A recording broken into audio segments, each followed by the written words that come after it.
I got a bunch of things I'm going through this saying, wait a minute, is this guy a Republican or a Democrat? Member of the college Republicans at Valley Forge Military? When I ran for governor, I was not the Democrats' choice. Were you like underdog at the highest level? I was polling at 1% in my first poll. When you look at the current Democratic Party and you watch the positions they're taking, your son comes in saying he wants to transition. What do you do? Do you see Trump as your enemy? If you come after my people, if you say something against the folks in Maryland, will I respond? Absolutely. That's my job. You can come to Maryland to learn, but don't come here to lecture. This is a call you guys have. Yeah, but it turned into a back and forth on Twitter. Crime, you'll typically hear Baltimore be in the top 5. Listen, I refuse to be a governor who's just giving thoughts and prayers and offering eulogies for 8 years and not doing nothing about the violence. We're now seeing how Maryland's population is the fastest growing population we've had in Maryland in over a decade. Your net migration isn't impressive. You're still ranked at the same place, 45th. I don't even know if it's a fair question to ask you. You're a governor, you run a state, Newsom runs a state, he's a governor. You've been able to fix the state. He hasn't been able to fix the state. What do you think has happened in the state of California with the way Gavin Newsom's led versus the way you've led? I can tell you about what we've done in Maryland and why. You're going to play it safe? You can't give me that answer. You're leading all of these guys.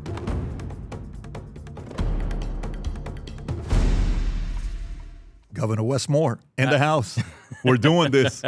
We are doing this, man. I'm so happy to see you. Likewise. I want to say this because I said it off camera. I want to say it on camera. So anybody and everybody that brings up your name, who knows you, loves you. Okay, whether it's Stephen A. Smith, we're out there. It's like, Pat, I'm telling you, watch Wes, watch Governor Moore, Ray Lewis. Ray Lewis is like, I'm telling you, he's the guy. I'm telling you. So, I mean, of course, when it comes on to, on the political side, the philosophies, ideology, we'll have those conversations as well. Yeah.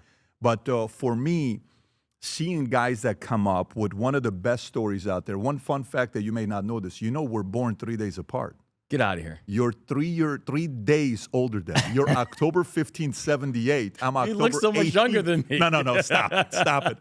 And then when we look at the background, well, what you've done, bachelor's, Johns Hopkins University, first black governor in Maryland's history, paratrooper, White House fellow under Condoleezza Rice, captain in Army 1998 to 2014, served in Afghanistan, 82nd Airborne, Southern Baptist, church-going, received bronze medal, investment banker in New York. I got a bunch of things I'm going through this saying, wait a minute, is this guy a Republican or a Democrat? What do I found something from old school telling me member of the college Republicans at Valley Forge Military, 1998 yearbook? Well, what's funny, and I tell people this all the time. When I ran for governor, I was not the Democrats' choice. The Democrats, there were like 11 people running, or whatever it was, and we had statewide elected officials. We had 2 Obama cabinet secretaries. We had the former head of the Democratic Party who was running for governor, and me, the guy who'd never run for office in my life. Were you underdog at the highest level? True. I was polling at 1% in my first poll. I'm not voting was polling higher than Wes Moore. And so I was like the underdog of the underdog when I first started running. But I was like, I'm not running to be, to lead the Democratic Party. I'm not running because I take any party's talking points and just swallow them. Like, I don't do that. And that's not my family's background. That's not my background. I was like, does it make sense or not? And so when I ran, I wasn't the Democratic Party's choice, but it turned out that I was the choice of the people of the state of Maryland, which is all that ever mattered to me. And that's exactly how I've tried to govern now, where it's like, I don't take my talking points from party bosses. I don't do that. It's like, does it make sense for my people or not? At what point when you were running for governor did Obama call you and say, hey, we're going to endorse you, we're going to support? Did that call ever happen or no? No, that didn't happen until the general election. I wasn't getting big endorsements in the primary. So the primary, you did it all by yourself? No, the primary, we had a bunch of the established Democrats were already endorsing other people because they'd worked with them, and they're like, they didn't know me. They're like, we've never worked with you. What was the breaking point? What event happened? Was there a talk? Was there an event? Was there a speech? Was there a debate? Was there a... What was interesting? Actually, it's interesting you said that. There was something called the Western Maryland Summit. Western Maryland is arguably one of the more conservative areas in the state of Maryland. I'd say probably about 77% in that area voted for Donald Trump. in the last election. And there was a summit that went out there. 2024. In 2024, sorry, 2024. And they have a summit every time there's a gubernatorial election, and they do a straw poll at the end. And you go out there, you make your case, you talk about all the different things that you want to be able to do. And it's kind of a bit of a bellwether as to where things are going to go, because this is not a traditional, really a Democratic area. And I ended up winning the straw poll and basically doubling the person who came in second. And part of it was because we just show up. We went everywhere. And part of, we went everywhere because people were like, there's not a lot of Democrats there. But I was like, yeah, but there's a lot of Marylanders and I want to be your governor too. But also it's like, I need to go places where I can get any votes I can find, because I didn't have a machine. I didn't come from that background. And when we won the Western Maryland straw poll, I think people were like, hold on. Something's going on here. 77% 2024, and you won it. That's exactly right. So then you go general. Obama then calls you because he sees that you could be formidable. Yeah. Well, after we won the primary, right? I think that's when everybody then kind of came home at that point. We're like, well, listen, if he continues to run the race that he's running, he's probably going to be the next governor. And so that's when people were like, now we're going to come in and endorse his campaign. But that really did not happen, because a lot of the establishment Democrats, in many ways, for the most part, we had a couple here and there, but but for the most part, they supported other candidates. Did I read it correctly that in 1996, in a New York Times article, that somehow, some way they were interviewing, 1996, you're 18 years old, they're interviewing you, saying that you have interest in politics long term? Is that a real story? I think I remember that article. I mean, honestly, I don't know if I thought that or had it as clear as that. How were you so famous at 18 for New York? No, but how did that even happen? Did people know you were going places? Was it something where in high school they kind of knew there's something very special about this young man? Well, what happened was I was a pretty good basketball player in high school and was getting recruited by colleges and all that kind of stuff. And I decided to join the Army out of high school. And it was kind of a curious thing. They're like, you have scholarship offers to go to colleges, but you chose to join the Army at 17 years old. And it was kind of twofold for me. One was that I was good, but I wasn't that good. And for example, I played against folks Kobe Bryant was in my same graduating class in Pennsylvania, and he played out in the suburbs of Philadelphia. You played against him? So not only I have a great Kobe Bryant story about the time I actually first got to meet him, but you play against guys like that. You play against guys like Stephon Marbury, who were in the AAU circuit, and you just realize they're just better. For them, the game was easy. For them, the game was smooth. For me, the game was hard, and it was just so much easier for them. So that was one thing. But the second thing was, I knew I wanted to lead soldiers. I was sent to a military school when I was probably 13, 14 years old. And I hated it at first, but it helped save my life. And so I had a mandatory year in military school. After that first year, my mother was like, all right, what do you want to do? Because you're doing better in school, things are going well. And I said, if it's okay, I'd like to sit tight. I ended up finishing high school and military school. I graduated as a cadet captain. So I'm now 17 years old and I had 120 people under my command. And when I thought about what I want to do in my life, I was like, you know what? I think I want to lead soldiers. And so I had a chance to go play basketball in college and get scholarship offers.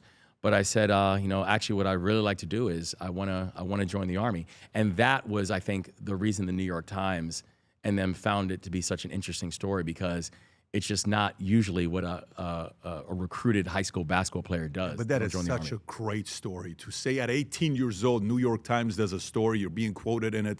I like to go into politics one day, and then you become the governor of the state, you serve. It's a phenomenal story on what you've done.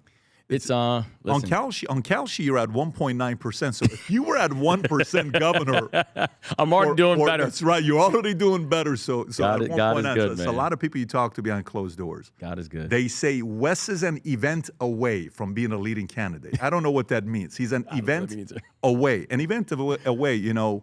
Whether it's a DNC, whether it's a heated moment of rising up, whether it's But right now, and by the way, the reason why I think when I talk to Stephen A., and we talk a lot about him politically, you want to run, we have a lot of these conversations privately, and I love Stephen A. We have a very, very good relationship together. He's like a brother. I mean, we are But when it comes He's down, a good dude. he realize really how is a good dude. he I know is. he really is a good dude. Of course, his job, he has to push the envelope, and he has a lot of enemies, but he's comfortable Yes. in the limelight with the enemies, which we learned you need this after the last few elections that we've seen. But on the Democratic side right now, when you look at that, this is kind of what I want to go through. And, you know, by the way, just so you know, Obama just tweeted something massive. President Obama just tweeted something massive because of redistricting. We're going to get into that as well. I don't know if you've seen this or not. This just happened literally a couple hours ago. So we'll talk about this here in a minute. That's great. But prior to going to that with redistricting, gerrymandering, all these other issues that we'll get into, when you look at the current Democratic Party, okay, and you watch the positions they're taking, and America has said, listen, we're not for some of these weird policies on what you're doing. We're just not, okay?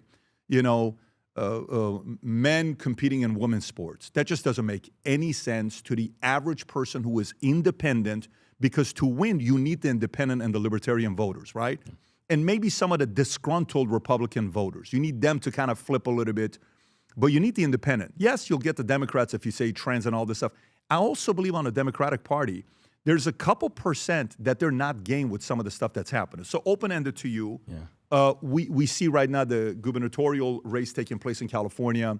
You know, Katie Porter and Hilton and all these guys are debating the resume of Newsom, and he's going to have a hard time with his resume. So if there's ever been a time that any Democrat can come out of nowhere, that can have some sensible policies, you know, this is the first time in 25, 35 years that no leading Democratic candidate is at 25%.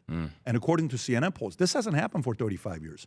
So we're not used to that. What does Wes Moore, what does Governor Wes Moore believe in? What values do you believe in? Oof. You know, honestly, I think the heart of what I believe in is what the Army taught me. And it sounds simplistic, but it's actually not. It's when we were 17 and we first joined, I remember on day 2, we learned this concept of leave no one behind. Ever, right? You get one of my people, I will send a battalion in to go get them if I have to, because we leave no one behind. And that's very much how I view the world, where I just feel like we have an obligation, like if I'm starting with 10, I'm finishing with 10. That everybody's gonna matter. Yep. As we make it across the finish line. And mission accomplishment isn't, that one component of mission accomplishment is actually, did you take care of all of your people? Did all of your people make it back okay? And I actually think that's the right kind of guidance in terms of the way we think about our policy work. Like, you know, and when people say, well, in, you know, for example, you talk about public safety, that Republicans say law and order and Democrats say abolish the police or whatever, or like, do you support law enforcement or do you support community? My point is, I don't think you have to choose.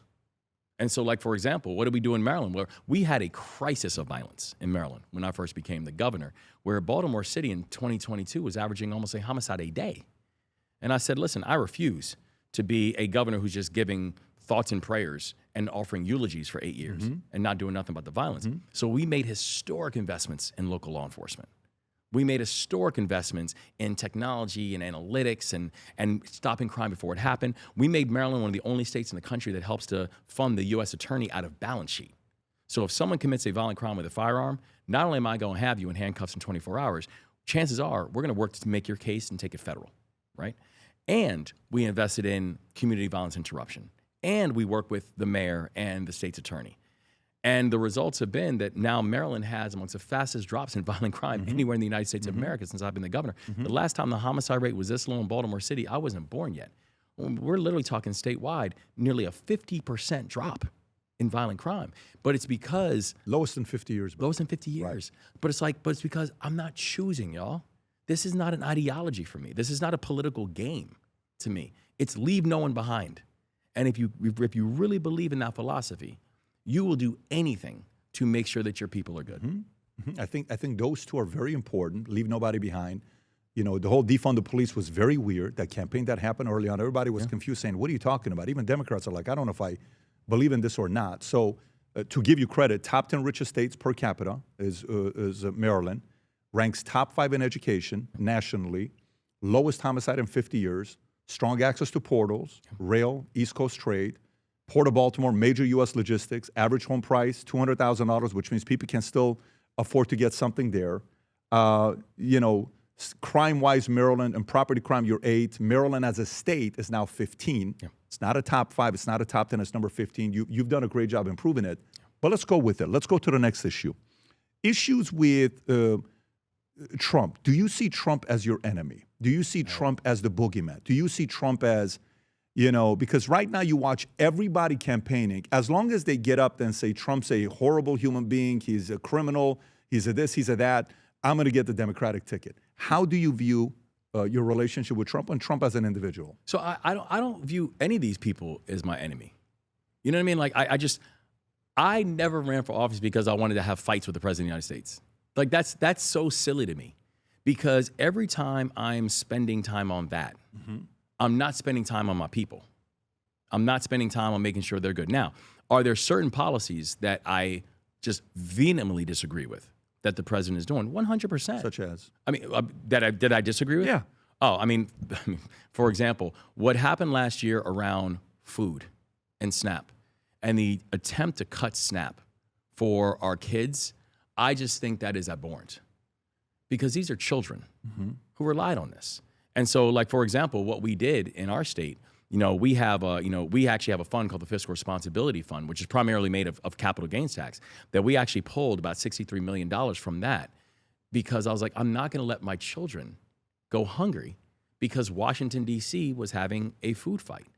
But the thing about it is that while there are policies that I vehemently disagree with the president, I think we'd be foolish to not say, but there are certain things that we have to be honest about that were good ideas and things that we want to lift up. I mean, for a perfect example, the president was able to get something done that we've been calling for over a decade, which is essentially baby bonds. Baby bonds, what he calls the Trump accounts. This is one of the best ways of actually being able to address things like the racial wealth gap and things like wealth gaps, because if you can actually start investing in children when they're early and then have that continue to grow and materialize, it's one of the best ways of addressing things like wealth gaps. Well, the truth is we've been fighting for that for years. And the reality is Democratic presidents have not been able to make that happen, but Donald Trump did. And so give credit where credit is due. I can fight all day long on the policies that I think are backwards, don't make sense, and in some cases illegal. However, the things that do make sense, give credit where credit is due. And I think that's important in actually our democratic process. Respect. Have you and him ever spoken? Have you guys had yeah. You guys have spent time together? Absolutely. No, we spent time together. We had I remember the first time we met was very interesting, because it was actually an Army-Navy game. And so, I heard that the president-elect is coming to the Army-Navy game. This was December before he was second time. And so I'm the governor that time. So I'm like, listen, he's coming to my state because the game is being played in Prince George's County, Maryland. So I'm like, of course. So he comes up and, vehicle pulls up, Beast pulls up, and he gets out of the vehicle. And I said to him, I was like, welcome back to Maryland, Mr. President-elect. And he says to me, you're a really good-looking guy in person. He would say something like that. Very first thing out of his mouth. So I was like, go Army, Mr. President. and then he started talking. He's like, my people tell me you're doing a really good job. He said, how can I help you? And we started talking about the bridge, talking about the key bridge in Baltimore. So I have conversations with the president of the United States. What happened to February of this year when he was doing a national governor or something? And you were uninvited, and you said, I don't know why it was not. What happened with that one? Patrick, that honestly, that was weird to me, because I think about it where, listen, there are governors. Did you say something? Did something prompt it? Or and so what happened was with that, which was really weird, is that there are governors who spend a whole lot more time, and they are going after him every single day. That's not me. Yeah. Because I'm just like, listen, if you come after my people, if you say something against the folks in Maryland, will I respond? Absolutely. That's my job. I'm the chief executive of my state, right? But I don't spend all day long focusing on the president. I'm too busy. I got to make sure that I'm fighting for my folks, right? And so when I got personally disinvited, I was like, what did I say? There are other governors who are coming at your neck every day. I'm not what did I do? And so I did not understand it. It was, and honestly, it wasn't a big deal to me, because I'm not that interested in going to fancy dinners anyway. I'm good. I'm fine. But it was very odd. And the thing about it that who else was uninvited? Is it just you? Or it was just me, and then Jared Polis also was added onto it as well. Did he explain why or no? Did he ever say why? Never. So till today, you don't know why you were not I invited. have no idea. I would love to know why you were invited. I have no idea. Was it around the time of ICE? Was it around the time of what were the key things? So that, but my dispute with him about well, actually it was the National Guard when he was talking about putting the National Guard in Baltimore. My dispute with him on that actually came months earlier, and the reason was because when he was saying, well, you have to deal with your crime problem, so therefore I'm going to deploy the National Guard like you did in Washington D.C. And I just told him, I was like, Mr. President, listen, numbers are numbers. Let's be clear. Baltimore has had a faster drop in violent crime than in Washington, D.C., even post the introduction of the National Guard folks. And I said, if you want to talk about ways to reduce crime, like we just talked about, I was like, you can come to Maryland to learn, but don't come here to lecture. Because actually, we're doing the work. We're doing the This is a call you guys had. Yeah, but it turned into a back and forth on Twitter, which I can't stand. But then he was just like, then he started from the Oval Office. He's like, that place is a hellhole. No one would walk through it, and so on and so forth. And I'm like, that's our home. Like, like the folks in Baltimore, like we hear that. We hear that coming from the President of the United States. And you're talking about Baltimore like those aren't Americans. Those are your people too. And for you to come at us like that, and with just the ignorance was so offensive to me, because you have to remember, these are whether they voted for you or not, these are your folks too. And you have to respect that. And so that happened months before. And the thing that I continue to remind him when I told him was like, listen, you're disinviting me from a dinner first of all, from an organization that you didn't make me a part of. The people of Maryland made me a part of the National Government Association when they elected me to be their governor. And I'm the vice chair of the organization. In June, I become the chair of the National Governors Association. In June, next month, 2 months. Yep, that's exactly right. And I said, and Mr. President, you did not make me the vice chair of the National Governors Association. You know who did? The nation's other governors, Democrats and Republicans. They were the ones who selected me to be a leader in the organization. So when he disinvited me, and again, shout out to all the other governors, shout out to Kevin Stitt, who's the governor of Oklahoma, Republican governor. He's a stud, by the way. Big guy, 6'5", 6'6". He's huge. Very well spoken. I am such a huge fan of Kevin. I really am. He's a good friend. And I remember, and we've had some. I mean, Kevin is actually probably one of my closest friends. I have a lot of close friends amongst the governors, but Kevin's right up there. And I remember when I told Kevin, I was like, the president just disinvited me from the dinner. He's like, what? And he's like, for what? I was like, I have no idea. And I remember Kevin was the first one that said, well, let's be clear. If one of us is not invited, it is no longer a National Governors Association dinner. And I was like, respect, Kevin. Wow. Respect. Good. Well, I heard him speak a couple months ago. I was at a Goldman Sachs event in Dallas, and he got up and he was selling Oklahoma, because everything about the event was about Texas. And, Ross Perot got up there, the son or the grandson. He was selling Texas as the best play. Goldman Sachs is coming out. They're building their second biggest headquarters.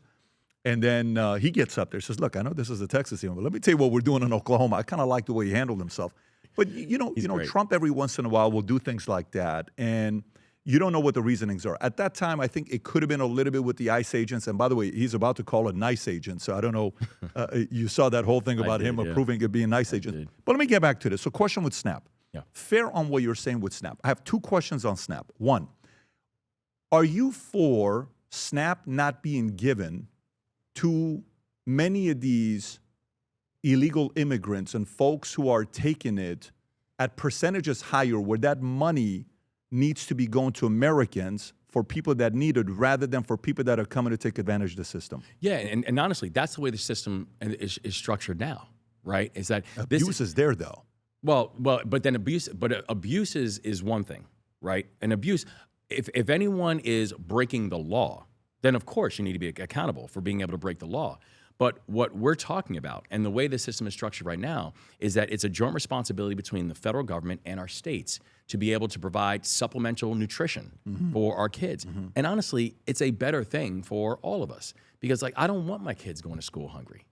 I don't want my kids, suffering from illnesses that are now going to cost more money for them to have to go to emergency rooms and deal with. The more people I can have being productive members of my community, the less money I have to spend on social services.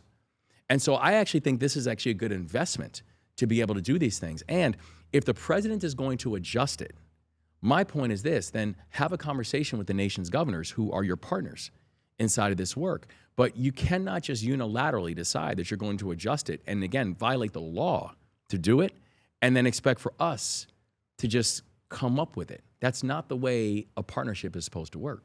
Got it. So you are against folks who abuse the system, but you're for the people that actually need it to take advantage of it. Absolutely. Okay. Listen, I will debate with anyone who is saying that you need to be able to break the law in order to be humane. No, you need to make sure you are both doing two things, right? You got to make sure you are following the law.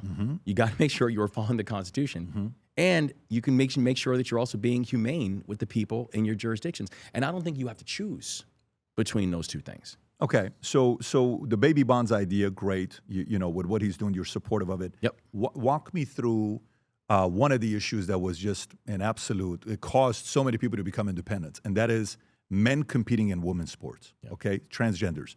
Where are you at there? I understand at the beginning, everybody's like, well, what is this? Some people that are maybe Democrats or maybe even independents saying, what's the argument? We should let them be able to transition, and now we're having men compete against women. That's the part where it completely stops. Where are you at with that? So I can tell you, I think about this as a parent, right?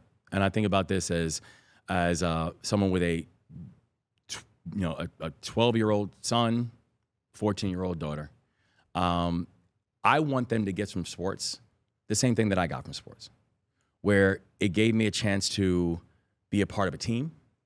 It gave me a chance to learn great life lessons. Like from sports, I learned how to win and how to lose. And it gave me a chance to compete fairly. And I think we have to always show a sense of humanity in where we are. We want to make sure that we're protecting all of our kids. We want to make sure we're doing that. But if the competition becomes unfair, I think that's where you have to be able to draw a line. And I think there's ways you can do it. I think there's, one thing I know is that our local jurisdictions are actually the ones who are responsible for this. And actually, I think that's a good thing. Like, I don't think that the president or a governor should be getting involved in something that is actually a decision of a local jurisdiction. And I trust local jurisdictions to be able to figure this out. However, I also know when I think about it from the perspective of my daughter, I want her to be safe and I want her to be able to compete fairly. And I think that both of those two things can live simultaneously, where you can provide measurements for people and all young people to get the same benefits in sports that we all got, but also know I do not want my child to have it be either unfair or unsafe. You haven't answered it yet. So I just did. No men competing in women's sports. Yeah, no, I don't think that that's something that we should allow. Okay. Now, I do, again, it's local jurisdictions and I think it should be up to local jurisdictions. Leave it to them, not a federal. So you don't want it to be a federal thing, deciding whether. So do you think puberty blockers given to kids under the age of 18 should be a federal decision? It should be a state or local decision? Well, all of them right now are local decisions. Okay. All of them right now are local decisions. But I think that just like many things when it comes to our kids, parental involvement does matter. Like I want, for my 14-year-old and my 12-year-old, I want to be involved in a decision-making process, especially for something that has lasting implications on their life. Okay, question. We're both parents. I got 4 kids, 14, 12, 9, and 4. Yeah. Your son comes in saying he wants to transition. What do you do? Well, first, it's my son, so I love him regardless, right? And he's always going to have my undying love. That's me, right? I want to make sure that I'm involved in understanding where he is, how he's feeling, the way he's feeling, why he thinks it's important. If this is a journey that he wants to go down, I want him to always be comfortable in his own skin. And I want him to always know that he has a partner in me to help him along that journey. Would you advise him to wait till he's 18? If this is how he is feeling and I feel like I'm closely tied to him, I'm not going to advise him on something that he feels is at 14 years old, Wes? No, I understand it. But what I'm saying is the most important thing for me is I want him to feel safe in his own skin, safe in his own decision-making, but also know that at 14 years old, I want to be involved inside of that process as well. I'm not going to condemn him nor castigate him. I'm not going to kick him out of the house.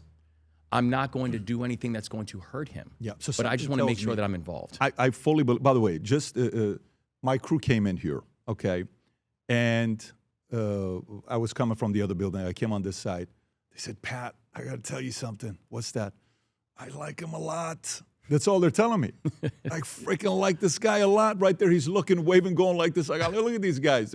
I like him a lot. I don't know. I like him a lot. So something tells me, and you know, correct me if I'm wrong, I don't think it would happen to your son because of the way you've raised him. So that I don't even think that's a thought that you have. But maybe let me rephrase the question on what some people have a hard time with. Yeah. Okay. So I used to live in Glendale, California. I went to Glendale High School. So I lived in California most of my life. If you ask me what freeways I know on the back of my hand, it's anything in LA I know, all of them. 4052, 170, 134, 145, you name them, I know them. Okay.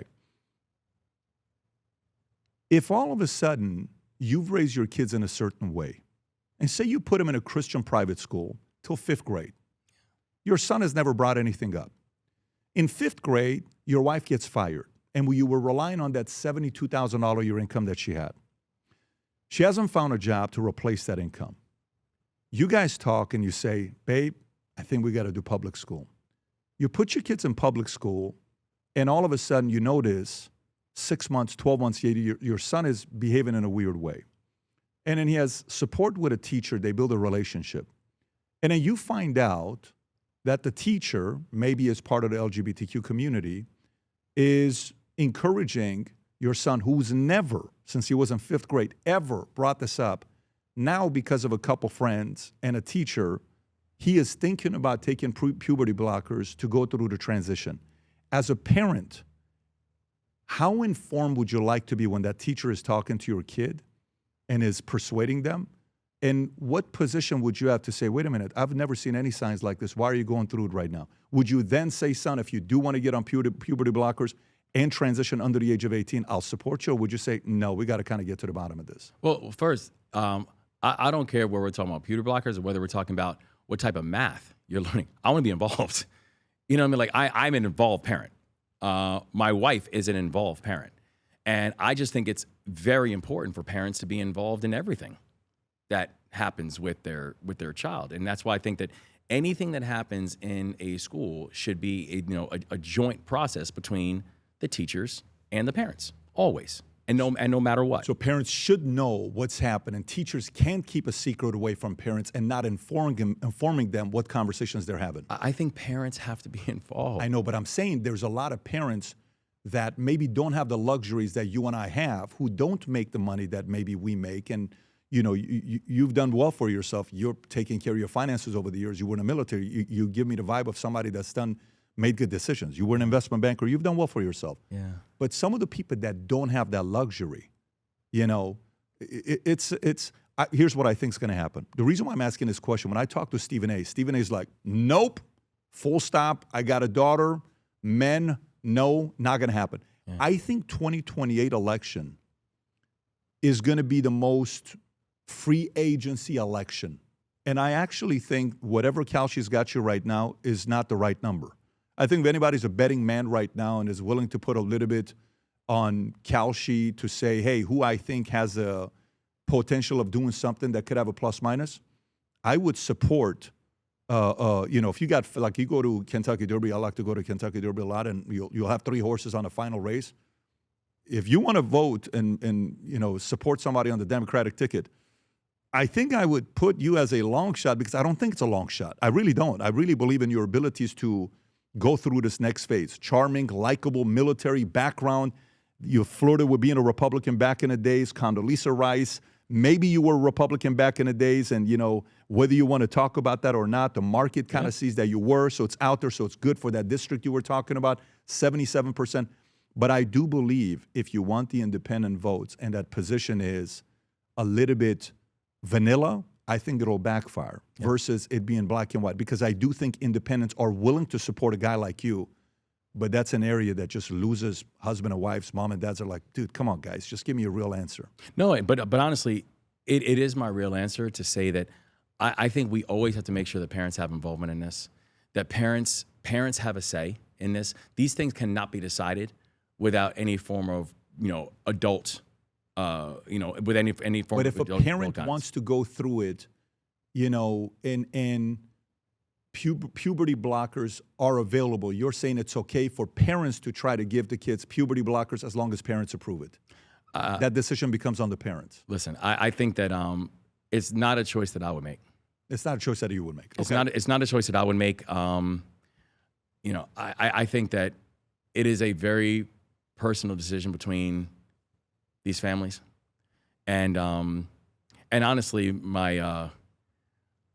for the kids that are going through this, I mean, honestly, my heart breaks for them because that is a weight, and something that's become so politicized that I just think is so deeply unfair to that child. I agree. I agree. But I think this is something that this is a decision that the child cannot make on their own. When you were in high school, do you remember how many gay friends you had in high school? Do you remember how many gay guys were in high school that we knew about publicly, openly? Because I remember myself.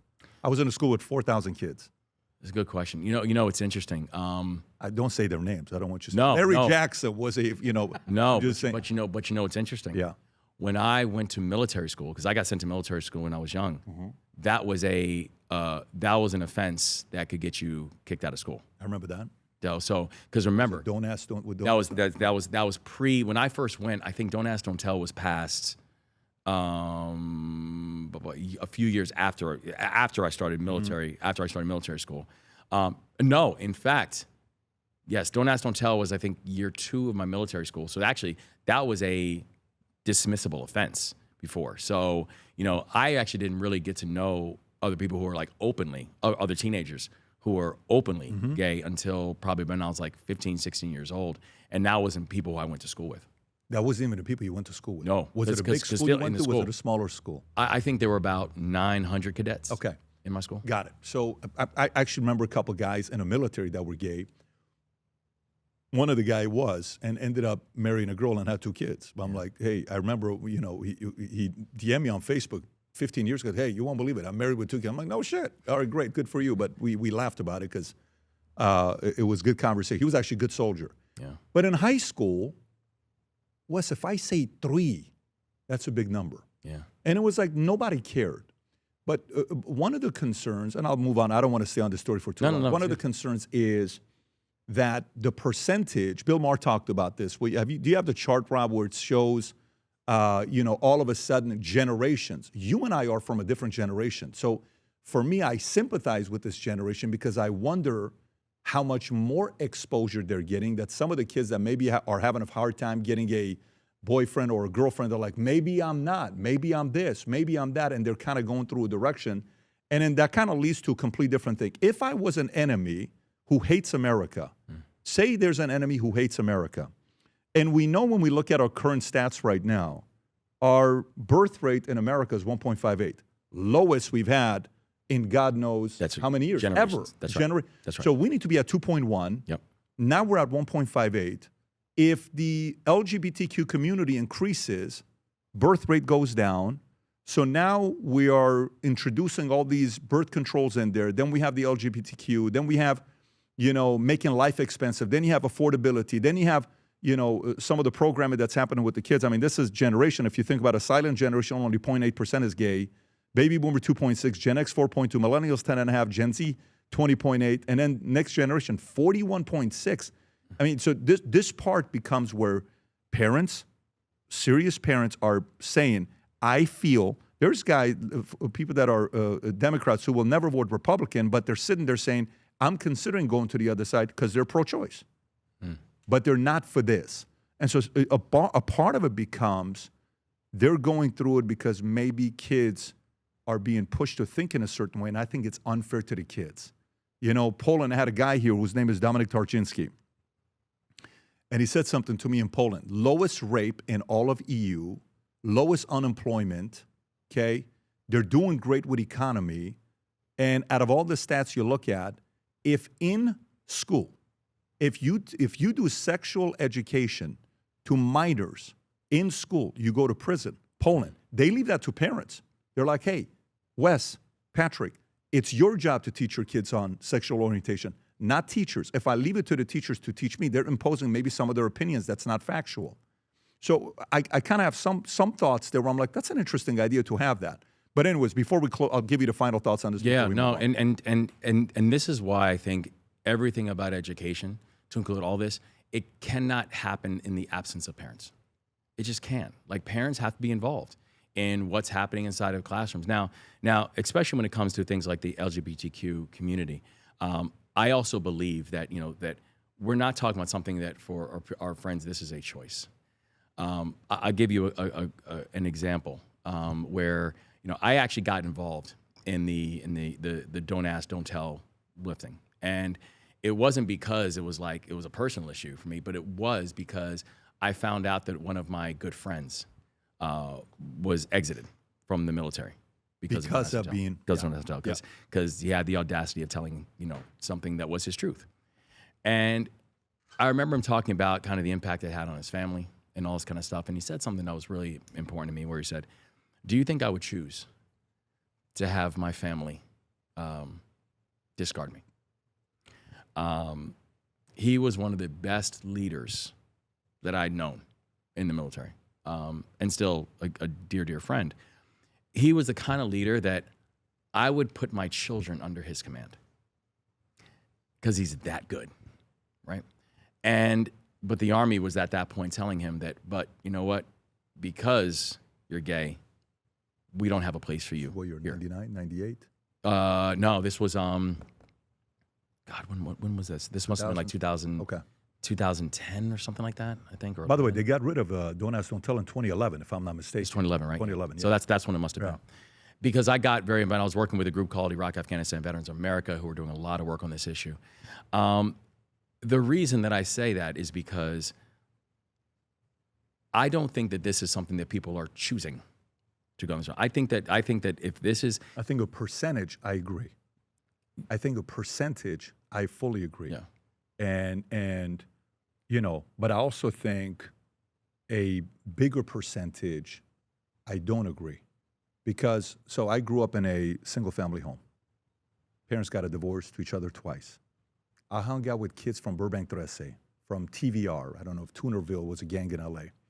And we had all these other guys. And because I had bad grades and I was a troublemaker, they put me in this basketball league called the New Century City Basketball Association, something like that, in Echo Park. If you know LA Echo Park, in the 90s, horrible. 1994 Echo Park, horrible. So I'm in a group with kids who are from Black Diamonds, from Blood, from Crip, from MS-13, Mara Salvatrucha, from Toonerville, from you name it. We're all together playing basketball. One day there's a shooting. My dad is there. My dad just turned 84 2 weeks ago.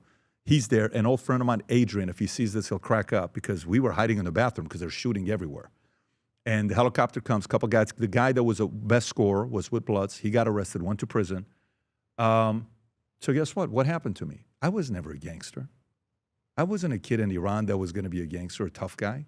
And then all of a sudden, I started listening to RBL Posse. I started listening to all this gangster rap, and I started hanging out with them. And all of a sudden, I'm like, you know what? Maybe I am.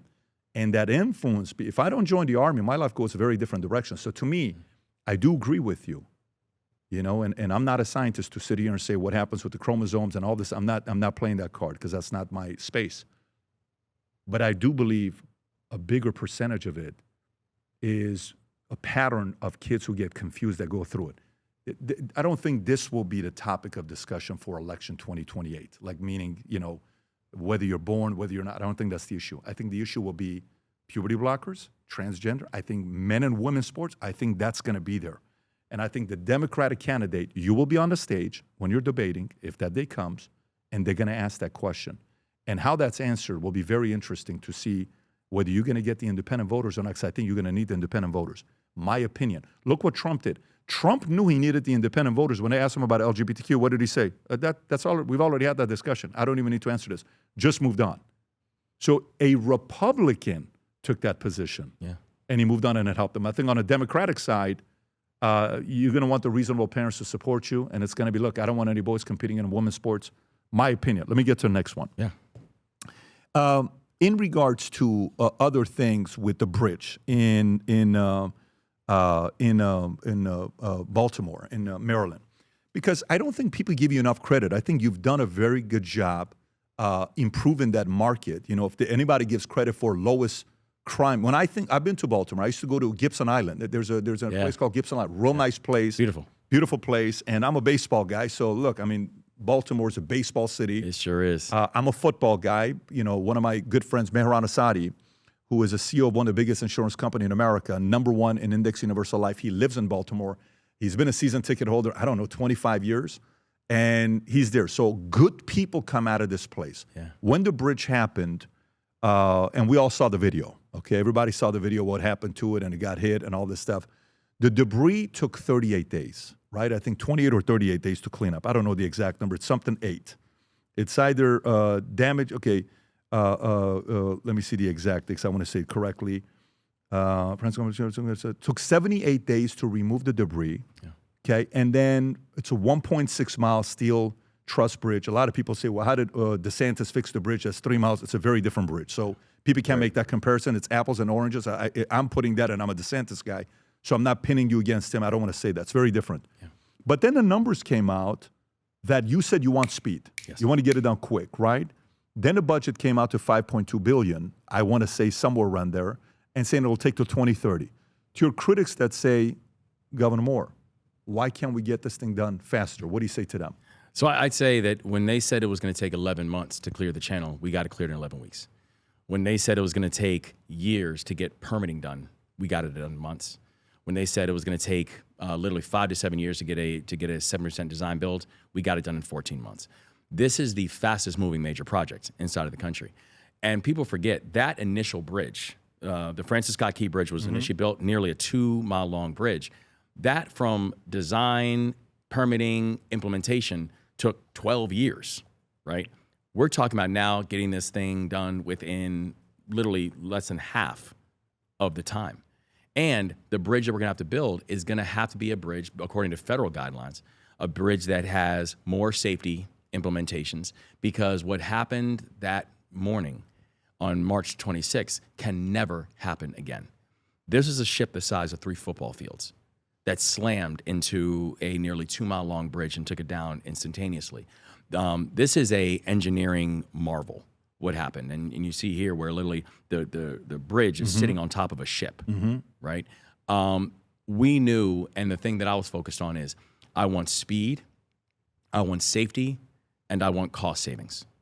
And we've been able to help to deliver on those things. In fact, just recently when I saw that the people who are the contractors, we're actually, estimating that this is going to be more expensive than what we initially laid out, I fired them. And now we're going to go through the process, but the work is still continuing. You're back at it again. So from the... well, the work is still happening right now. Okay. Because phase one is still going to happen for the next 6 months. Okay. The initial company that we had as a contractor, they're going to keep on working through January because phase 1 still has time to go. But they're not going to be the ones that's going to get the job done. I want a different team for phase 2. Because of speed? You're not happy with the speed or cost? I want it done faster, and it's the cost. I am a hawk when it comes to taxpayer dollars on this. And when I saw that the cost continued to escalate, that's when I made the decision, then I'm going to fire them. And we're going to go through the process that once phase 1 is complete, I want phase 2 to begin immediately, but I want phase 2 to begin immediately with the company that's going to get us to the finish line. And so I know when people say, they're like, listen, it still seems aggressive that you can get something like that done. If you look at some of the comps, things like the Gordie Howe Bridge. The Gordie Howe Bridge took 20 years, similar size bridge. You look at the Harbor Bridge in Texas, same thing, where this thing has taken decades to get done. And I'm talking about getting it done in a fraction of that time. The answer is yes, because we're focused. And again, I'm very clear. It is speed, it is safety, and it is cost savings.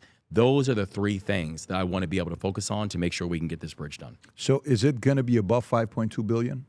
Well, we'll have to wait to see what the next contract comes back to. The offers they make? Yeah, but and now in fairness to the other contractor, sure, the thing that they were saying was that this thing cost, a couple $1 billion when it was done in 1977, right? Since 1977, the cost of everything has increased. Mm-hmm. This has to be a bridge that can take on bigger cargo and allow more cargo. 40,000 cars a day. I mean, this is like a very important bridge. The Port of Baltimore is one of the most important ports in the United States of America. 2/3 of the country get their goods from the Port of Baltimore. It's the largest roll-on, roll-off port in the entire country. It's the largest when it comes to spices and sugars, et cetera. Like whether you are driving in Michigan or whether you are eating a meal in Louisiana, chances are those goods came from the Port of Baltimore. And that bridge is a major artery for it. So the reason that we were so focused on getting that channel cleared quickly, and the reason that even last year, after the tragedy, last year was the second most productive year in the history of the Port of Baltimore. So when people talk about the speed, this is speed that is just absolutely unheard of when it comes to dealing with this kind of crisis. The state of Maryland put on a case study in how you deal with moments of crisis. We had 6 bodies that we still had to recover and make sure we're getting them back to their families.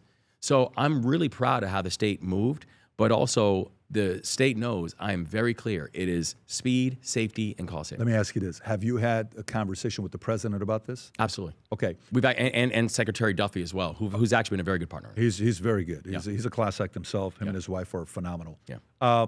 So is it something where did the president, when you speak with him, offer to help you working collaboratively together to get it done faster? Did that conversation take place? Yeah, and in fact, not only have we been working very closely with Secretary Duffy on it, yes, when I made the announcement that I was firing the other contractor because they weren't getting what my expectations were, Secretary Duffy then put out another note from the Department of Transportation basically echoing what we said and saying, I think the state of Maryland did the right thing.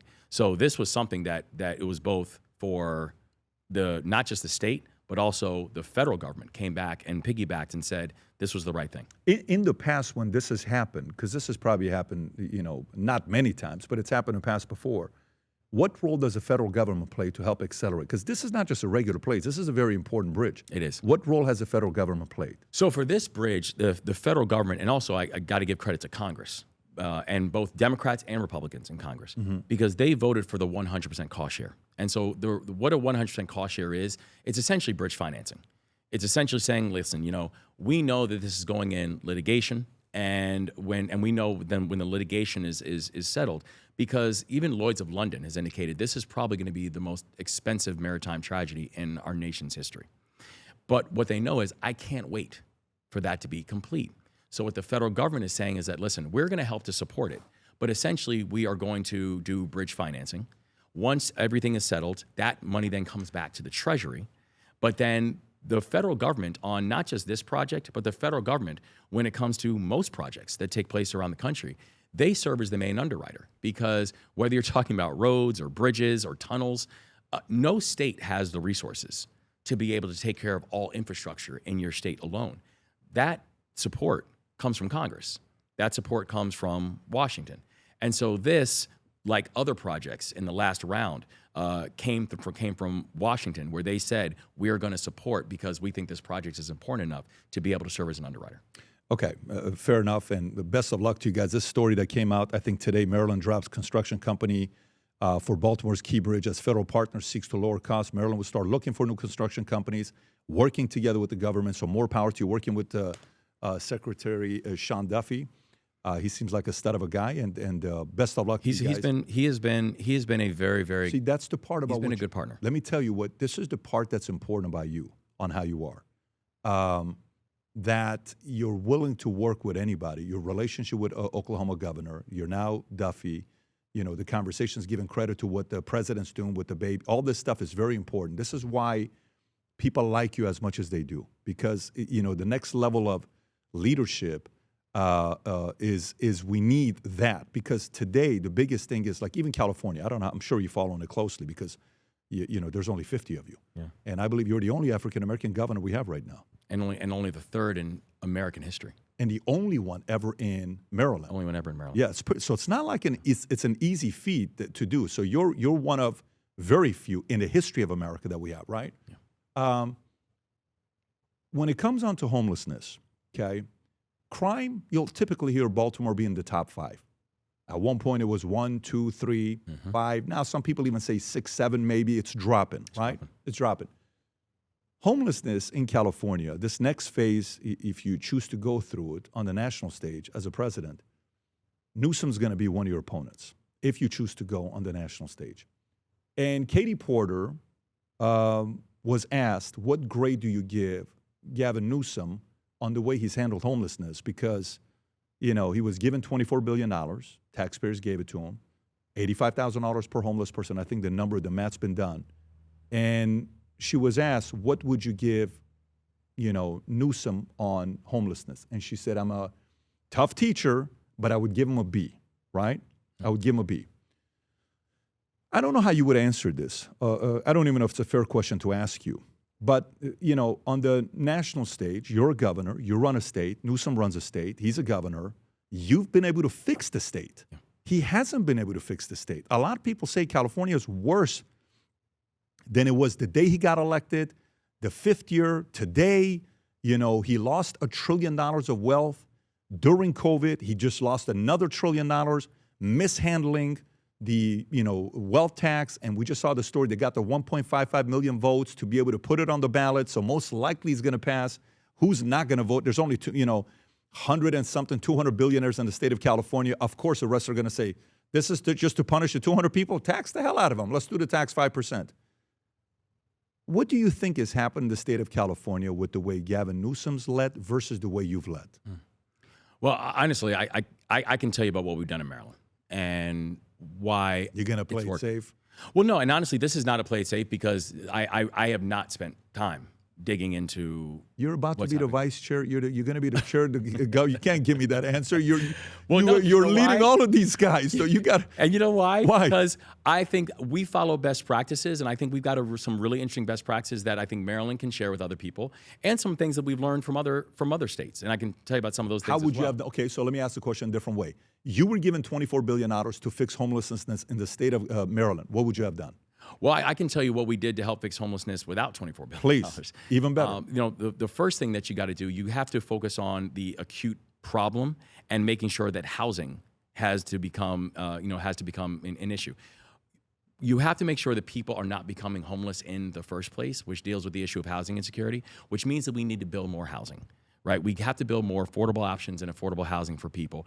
It's one of the big reasons why I've been very aggressive when it comes to housing in my state, because I don't think the way you deal with housing and the rising cost of housing is by capping the cost. I think you have to build more housing. And so what we've done, for example, in Maryland, where I said, who's the largest landowner in the state of Maryland? Well, the answer is the state of Maryland. And I get that 70% of my state is either water-lined or waterlocked. You can't build everywhere. But in the places that you can build, you need to build, and you need to make it faster. Cut the red tape. Cut all the regulations and all the permitting processes and everyone who wants to slow this process up. And say on things like transit-oriented development and density bonuses, get that stuff done and build more housing. And actually, I passed legislation that says, particularly around transit, trains, buses, et cetera, if it is state-owned land, I want to build housing on it. Right? Because that's going to increase more inventory for people. And inventory of all types, affordable housing and a whole bunch of variety of different types of housing. Come up with better ways of supporting your renters so you're not having more people fall into homelessness. And if people fall into homelessness, make sure it is temporary and make sure you can have more supports for them so people don't have this revolving door when it comes to homelessness, and particularly for children. Because one of the biggest challenges you have for a child is if a child has to move around multiple times during a school year, that child is not going to learn. And that child is not going to have a real chance of long-term academic success. And so we've actually been really successful in driving down homelessness in our state. $24 billion. Without needing 24. So if you were given $24 billion, what would you have done? Would you have said, taxpayers, we don't need it, take the money back? When we set out to create a shoe that blends comfort, function, and luxury, we had the choice to make it fast. We had the choice to make it cheap. We chose neither. Instead, we chose Tuscany, Italy.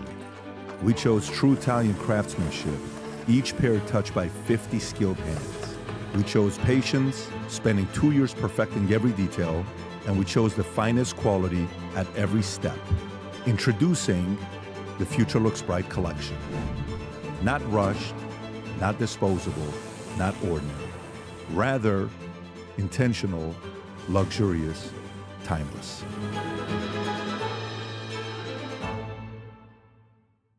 Well, I would say give me what you need to be able to solve a problem. And it's funny because that's very much the way I think about budgeting, period.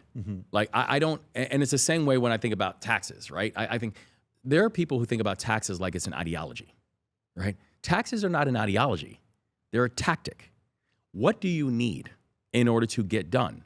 And then let's focus on actually being able to make targeted investments. In our state, for example, the 4 years that I've been the governor, do you know we have actually had a general fund in our state, the fund that fund services? I've actually decreased the general fund every single year.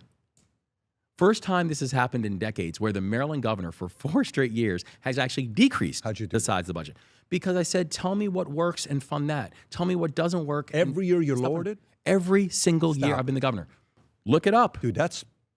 Every year I've been the governor, we've lowered the general fund in the state of Maryland. Look it up. But it's because people oftentimes think about a number and they move towards a number. No, tell me what you need. Tell me what it is that we have to resource. And I've told the state, we've got to do more with less. Okay, so let me ask you, I just looked up right now where you're ranking the highest in taxes, right? Your ranks 8th to 12th, somewhere around there, as the highest taxes in America. 10 or 11% tax burden. Yeah. Okay, state income tax. And look where it was 4 years ago. Right. State income tax. So let me ask you this. Yeah. Here's a question for you. DeSantis here, I love him. He's phenomenal as a governor. And, we were living in Texas. We were happy with Texas. I escaped California. I knew California did not like guys like us 10 years ago when we left. I just knew that was going to be a problematic place. Yeah. And now they're introducing the wealth tax. DeSantis is thinking about, he sits there and says, we have $31 billion we were getting every year from property tax. Rob, can you pull up the number? He says, now I'm getting $63 billion. I don't need that additional $31 billion or $33 billion, whatever the number is, in surplus. I want to find a way to give that back to Floridians. Okay. So then he's starting to have conversations about eliminating taxes for homestead. Okay. Mm-hmm. Eliminating taxes for homestead. Yep. Have you thought about a dramatic way of lowering taxes so it attracts other people to come to you?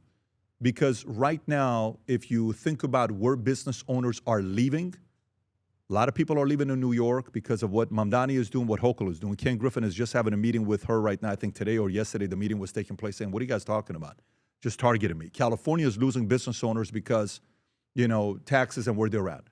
What would you or could you do to work with taxes to start attracting others, especially in a blue state like yours, to get others to come in and say, hey, I think we can get rid of following taxes to attract some business owners? What would you do? So I think there's a few things that we can do and have done.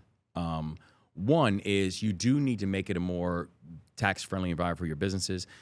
This year, we introduced a piece of legislation that I just signed called the Decade Act. And the Decade Act is actually the most business-forward piece of legislation that I think Maryland has probably passed in decades. With a Democratic governor and a Democratic legislature, which actually provides incentives for businesses. It's about $100 million tax cut going to businesses that both incentivizes businesses to stay in the state of Maryland and come to the state of Maryland. And if you just look in recent months, we've now announced that AstraZeneca has now made the largest private investment in Maryland in over a decade. It's going to support about 2,600 jobs. We saw how Samsung Biologics has just announced that it's creating its first manufacturing facility in the United States, and they're creating it in Maryland. We saw how the Sphere in Las Vegas, the Sphere, is now, it announced it's doing its second one in Abu Dhabi. Its second one they're doing in the United States is in Prince George's County, Maryland. Stop it. Prince George's County, Maryland is where the Sphere is coming. Why? And I'm going to tell you why. Sick. It's because we provided the right kind of incentives for them to choose to come to Maryland. And that is going to be worth about 6,000 jobs in the creation, and over 8,000 jobs once it's created. Right? So we are making sure we're incentivizing our businesses to be able to come to the state of Maryland, providing the right kind of incentives and providing the right kind of climate and environment. But also, we have to make sure we're investing in the things that makes businesses want to come to our state. You know what makes business want to come to our state? Mm-hmm. That it's one of the most educated states inside the country. that we have now. Top 5. That's exactly right. And if you look at the state of Maryland, we have the fastest jumps in reading scores anywhere in the United States of America under the leadership of Dr. Carey Wright. That we are making sure that we're providing a greater level of support when it comes to our anchor institutions. Like, we are the home of the NSA. We're the home of U.S. Cyber Command. We're the home of the United States Naval Academy, of Johns Hopkins University, of NIST, of the only pure play public company in quantum, which is IonQ. We are the capital of quantum. And so you have to also create the ecosystem that makes businesses want to come, that makes businesses want to grow and thrive. And so that's the thing I think you have to be able to do. That, yes, it's about tax policy and making it more attractive for businesses. And by the way, we're now seeing how Maryland's population is the fastest growing population we've had in Maryland in over a decade.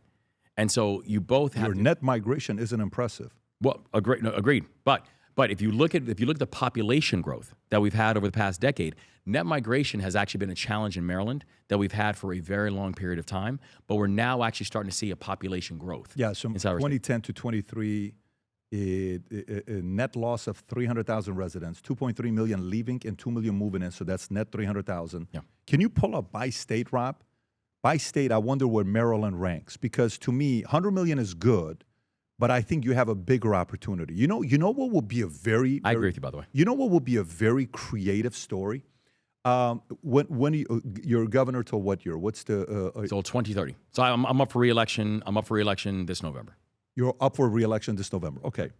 And by the way, you could go through it again and then still run for president. That's something that you can do, right? The answer is yes. I think the answer is yes. Yeah. But you know what would be crazy is, when you think about a state like yours, if you made a radical decision to, okay, what's this one here? 50 states from what year? Since 2010. Florida's at the top. Mm-hmm. Texas, Carolina, Arizona, South Carolina, Tennessee. Red. You see the red states. Yep. Okay, they're gaining. Then you go to, not moderate, go to the bottom. Let's do, bottom is what? Biggest losers. Go to biggest losers. You got California, Gavin Newsom. New York, Hochul, Mamdani, Illinois, Pritzker, Jersey, Connecticut, Maryland, you're at 45 net migration. Now, 2010, I'd like to know what it is since you became governor, because 2010 is kind of unfair because you were not a governor. You were still in the military. I was still in the military. Exactly. Right. No, exactly. That's what I'm saying. So it's unfair to judge it from that number. Yeah. But I think some blue states, if a blue state became business friendly, so this is 2023 to 2025. Oh, wow. Florida jumps to 6. Carolina's 1. Texas, South Carolina, Tennessee, Arizona, Florida, Idaho, Georgia. Okay, so it's still red. And then go to the bottom, all the way to the bottom. You're still ranked at the same place, 45th. And then bottom, I'm assuming California is still the worst. What could you do to increase net migration? Because data doesn't lie. Why are people leaving certain states and going to red states? So, cost of living is still very much an issue for a lot of places. Now, if you actually took a look and you started looking at things like education levels, if you started looking at things like, the attractiveness for corporations to be able to select different places, I think you would actually see more of a flip. You would see where, a lot of those states are at the bottom of that actually have some of the best when it comes to healthcare, best when it comes to education. To be fair, Rob, run the report on education. I don't want to be a one-sided. Let's run the report on education to see where they rank, where Maryland ranks. But to me, I think, Wes, it's a massive opportunity for business owners. Business owners just are sitting there saying, dude, you don't like me? I will leave. I'll go anywhere and create jobs. That's right. So what can blue states do to get a positive net migration, because it's not been happening? So I think there's a few things. One is you've got to be 15. And you've got to be focused on what is it that you are really good at. And I think that's actually been part of the problem. It's the same thing, and I think about it from a founder's perspective and from an entrepreneur's perspective, right? Mm-hmm. Where if I ask a founder, what is it that you do? No founder worth of salt is going to tell me, oh, I do everything. Because then what it's telling me is you're not focused. Mm-hmm. What does your company do? Mm-hmm. And why are you best in class? And I think part of the problem is that for a lot of states, that's kind of been the answer. Where if you look at Maryland, Maryland has said, that we have been focusing on the eds, the feds, and the meds, right? That's kind of been Maryland's economic base. And it's been like that for a very long time. One of the things that I've been focusing on is saying, what are we doing to diversify our economy? Because we cannot simply rely on who's sitting in the Oval Office, or if you look at the fact that, in the past year, I've had over 31,000 people fired, federal workers, and so that's more than any state in this country. There's been no state that's been under a greater level of assault than what we've seen from this federal administration than Maryland. So we've got to find a way to diversify our economy, and quickly. And so I decided that I said, here are the things that we are going to target. We're going to target IT. We're going to target life sciences. We're going to target aerospace and defense. It's very clear why. Because some of the greatest assets in the country reside and exist in the state of Maryland. And it's insane for us not to be able to compete for those things. I think about, for example, biotech in Massachusetts 20 years ago. They said, we're going to be the home of biotech because we're the home of Harvard, we're the home of MIT, And so they said, we're going to invest in biotech. And guess what? They became the global head of biotech because they were intentional. We've got to be intentional about the way we're thinking about cyber, about the way we're thinking about AI and quantum, about the way we're thinking about life sciences. How do you do that? How do you do that with policies? How do you make a dramatic policy change today for a business owner? Because here's a massive opportunity to have. You think people from New York want to move to Florida, or you think they'd rather move to Maryland? You think people from New York want to make that massive? Some people like East Coast, the cold weather. Some people like that area. So proximity to Washington, D.C. I agree. Oh my 100%. God, totally. So if I was a governor of a blue state like Maryland, and I know New York is royally screwing up. Now you may not say it because it's party lines, and some of the stuff that I don't do party lines. Okay, so I'm just saying they're really screwing up, and I don't know if you would agree with that or not. They're losing business owners, right? New York is losing business owners. So is California. It's a lot easier for me to move from New York to somewhere in Maryland to move down here. And frankly, we've seen that, right? We've seen businesses who, for whatever reason, have chosen Maryland because they like the regional access. Have a negative in net migration. It needs to be bigger than that. Yeah, it needs to be bigger than that, because right now, I'll walk around. I'll go to Palm Beach, okay, and I'll run into. So, hey, where are you from? Oh, I'm from Illinois. What part? Chicago. What brought you down here? Taxes. Lifestyle, safety. Really? Yeah. Where are you from? New York. Where are you from? California. It is, when I was in California, when I was in Texas, we moved to Plano, Texas, and Addison and Preston Hollow. So you run into a lot of Californians that are leaving. Here, it's a lot of New York, it's a lot of DC, it's a lot of Illinois that you'll run into people, and you see DeSantis. DeSantis created policies that got people to say, you know what, I'm moving to Florida. And in a major way. But if you guys, a blue state like Maryland, and I think you're reasonable enough to think about ways to bring small business owners, and that you're on the stage, 2027, 2028, and it shows, hey, net migration for small business owners. Look what's going on. You're going to get conservatives who are going to be like, wait, we have to choose between who and who? Because right now, I think on paper, choosing a Democrat, 10 out of 10 times I choose you over Newsom, and it's not even close. Well, and I'll say this for me, this has nothing to do with what anyone else is doing, right? It's about what can we do to make my state win, and I know there's more we've got to do. I know the kind of hole that we had to walk into. I know we walked in with a multi-billion-dollar structural deficit, and part of the reason is because our state is very good at spending, right? If you look at the 7 years before I became the governor, spending in Maryland increased by 70%. In the 7-0. years? Yes, 7 years before I became the governor. 7-0. It's nuts, right? And GDP stayed relatively flat. So I'm like, so hold on. So we were spending, we just weren't growing. Wow. And so one thing so I said, so what do you do to be able to address that? I frankly just put on my business hat and say, what do you have to do to address it? You have to control your spend. You have to increase your top line, right? You do those two things, that actually increases growth. And so that's what we've had to do. That's why, like we mentioned, for 4 years in a row, decrease the general fund within the state of Maryland, control your spend, and actually invest in industries that are going to help you to grow. So while we've made movements on those things, there is no doubt there's still more that needs to get done. And there's a measure of urgency that we've got to move at from our state that, for anyone who wants to sit there and say, oh, no, they have it all figured out, or any of these people have it all figured out, the answer is no, we don't. Because as long as you're dealing with some of those data points, it means we still got work to do. Why do you think DeSantis is winning? Listen, I mean, you're winning with getting businesses to come down? winning with a lot of different things, winning with businesses, winning with people that are here who are staying, winning with, younger generation coming. That there's many ways Florida's winning right now. Why do you think he's winning? So, I mean, I honestly, I have the same way when I have not spent my time digging into other states. I would include Florida in that category. The thing that I do think is this, and here's the thing that I think we want to make sure that we are modeling and making an offer for, is that when people are trying to decide between, okay, am I thinking about Maryland or am I thinking about Florida? I want to be able to leverage the things that I think we have a unique competitive advantage at. So, for example, there's a proximity leverage to Washington, D.C. and that whole area that I think we have a specific focus on. I think if you look at things like healthcare, I think if you look at things like education, I think if you look at things like both K-12 education and higher education, we've got to make sure we're leveraging that.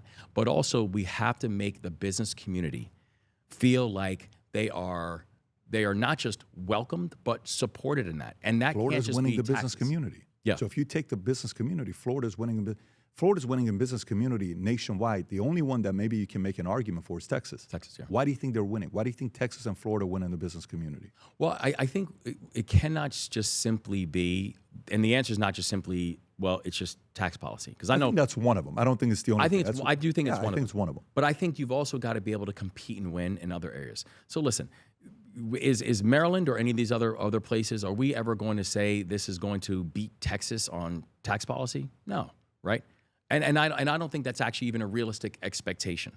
However, do you know what is a realistic expectation? Find the things that CEOs care about when they're making their decisions. So when I'm speaking to CEOs all the time, and listen, I always say when I go to different places, my intention, I'm bringing 3 businesses back with me, right? So I spend a lot of time talking with CEOs, and because that's also part of my job, and it's also my background.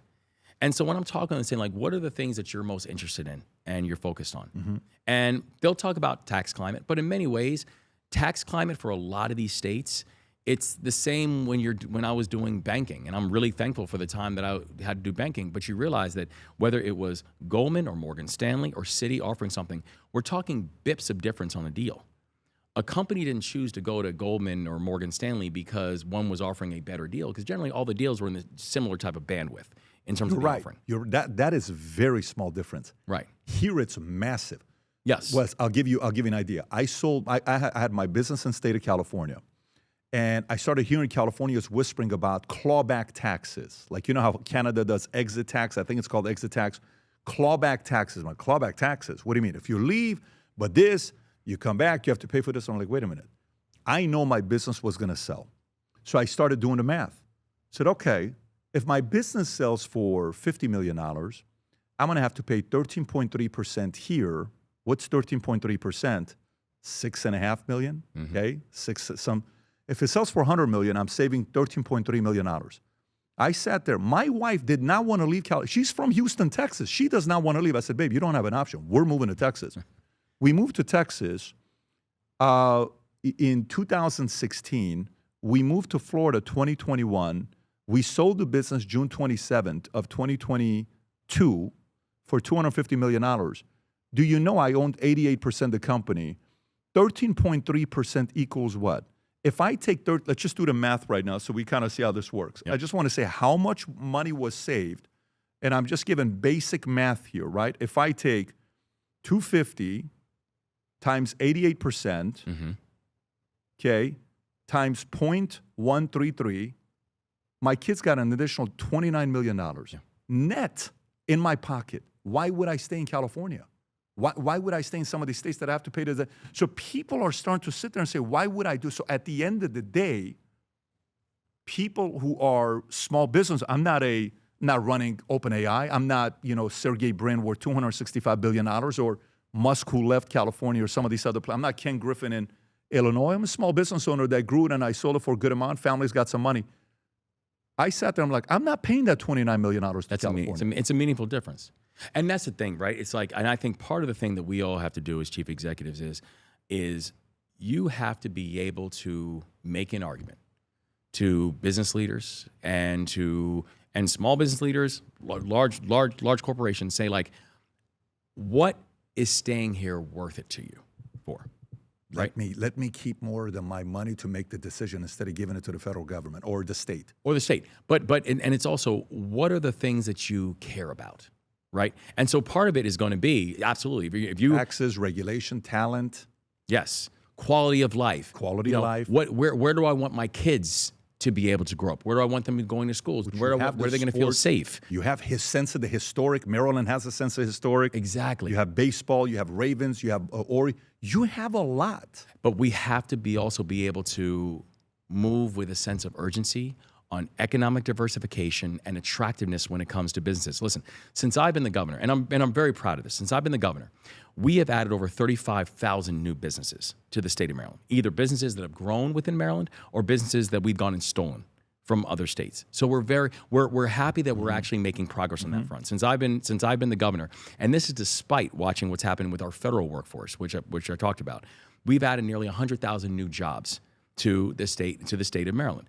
And by the way, that's a majority private sector jobs that have been added. So we're very happy about that, but I'm also very clear we've got to move faster because that economic diversification, being able to focus on these new industries of the future, the places that we can uniquely capture that type of alpha and that type of growth for our state is something that we can't compromise on. And I think for too long, we've been a state that has relied on asking more of the people who are there and not producing enough to be able to keep them.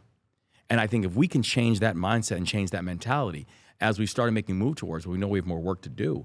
I think that's going to be the right answer, particularly in the neighborhood that we call home as well. I think when your age starts with 65, maybe 70, I think we're going to be neighbors in Palm Beach. I think you're going to be down here. Who knows? I don't think you will be because you have to stay as a Maryland guy. And honestly, and here's the thing: it's like, and I love my state and I love what it offers. And honestly, do you know what I'm trying to do right now? I want to make sure that you don't have to be in Palm Beach. I want to make sure that every single Marylander doesn't feel like they have to go anywhere. I want people to know that Maryland is a place that you don't just want to grow and stay and build, but you want to have your kids and your grandkids. You can do something special, man. You can do something real as a blue state. You can truly confuse Republicans to say, "Wait, this guy Wes Moore is very confusing. What is this guy?" You truly have a shot at changing the face of the Democratic Party because it's lost right now. So here's the numbers. I know you can't say anything. Kamala Harris surges in the new 2028 poll. Report came out, I think, yesterday. I don't know if you see do they show everybody else underneath the list? Rob, do you have that or no? I know she came up yesterday, and they had a list of them. Here we go. Notably not Arizona. No, there was something I saw on X that actually showed percentage where it was, and Kamala was at the top. Okay. I'll say this. You don't need to say this. There is nowhere where I see her ahead of you. Nowhere. You've ran a state. You were in the military. You've been in the private sector. Okay, family guy, personal, faith. You understand what people in business go. You're willing to talk to anybody. You don't think you're above everybody. You don't. So to me, that's that part. Pritzker, I don't think he's the guy because he has a lot of things to explain for Illinois. By the way, these are your friends, so I know Josh Shapiro. I'm a fan of Josh Shapiro. I actually like Josh Shapiro on the Democratic ticket. I think if Biden would have chosen him as a VP, I think it could have been a different result if they would have chosen him because this isn't about DEI. Like, you're not a DEI hire. Even though you're African-American, it's not because you're African-American you became the governor. You're a governor because you kicked everyone's ass. So it's not like it's a DEI hire, which a lot of people would have said that Kamala Harris was a DEI hire. I'm saying it. You're not saying it. I'll take the heat for saying that. And then you go to Newsom with the record. So I don't know, man. I really think you're the number one draft pick for me for 2028. The right marketing, the right campaign, the right timing of the book being launched, podcast tour, going out there talking to a bunch of guys like this on the podcast on the other end, people seeing how you handle yourself, doing all that other stuff. But, just the same way you won as a governor where you were at barely 1% on the primary, and then all of a sudden, boom, then you get a call saying, wait a minute, this guy's the general, Obama's calling you, and then the rest is history. I'll say this. One, and you're right, those people who you mentioned, they're friends. They are friends. Yeah. And sometimes people they're political friends. Like, some of them are like legit. Like, sometimes when you're really wrestling something, being a governor sometimes can be lonely. And there's not many people you can call up who, when you have a conversation with them, you don't always have to provide context. And some of those folks you mentioned are some of the people who I will call up when I don't have time to provide context. And they'll just give me their thoughts and their advice. And so some of them are just legit friends. The thing I will say... You're going to compete against a lot of these guys. Well, no. Well, the thing I'll say is this. If you ask people, because this is the equivalent of 2020, right? If you ask people in 2020, if you went to a Marylander in 2020 and say, you know what? Your next governor is going to be Wes Moore. You know what most Marylanders would have said? Who the hell is Wes Moore? They had no idea who I was. And so I just think the whole idea of who is the front runner, who is this, who is that, in 2026, about 2028, is, I think history has shown that, that that's not something that people pay much attention. Are you friends with Rubio or DeSantis or Vance? Is there a friendship? There's a relationship there? There's not as much with them. I actually got to know JD years ago, and actually, ironically, it was because I wrote a book called The Other Wes Moore, and he wrote a book called Hillbilly Elegy, and there were a couple times we did things, because they're like his story is kind of the story of rural poverty.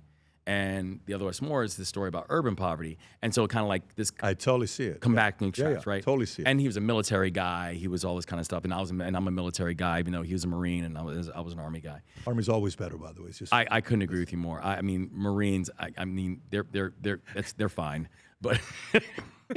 they're fine. We're gonna get in trouble. They're gonna run into us. I know. But so I got to know him through that. The thing though that does, if I'm just being totally honest, that person who I got to know, not terribly well, but got to know them, just doesn't seem like the same person that I'm seeing right now. JD? Yeah. Tell me why. Because I just feel like the foundation feels different. And that's one thing I always tell people. It's like, I remember telling my team when I first ran for governor, I said, listen, y'all, most people don't know who I am. I have no problem introducing myself. I will spend all day long introducing myself to people who don't know me. I won't spend a second reintroducing myself to people who do know me. That I take pride in, when people say, like, when I'm all done with this politics thing, do you know the comment that is going to make me the happiest? If people are like, he's the same dude. Like, I known Wes for 20 years. He hasn't changed. He is who he is. You like him, dislike him, but he is who he is. And he's comfortable in his own skin. Like, that's what I want people to always believe in me. I don't know if I can say that about JD. And that is not disappointing. It's actually kind of heartbreaking. Because I think that's just tough. And I think that's a really tough existence. But again, like we talked about before, some of these other Republican governors, I mean, Stitt, Spencer Cox in Utah, like, these are my guys, man.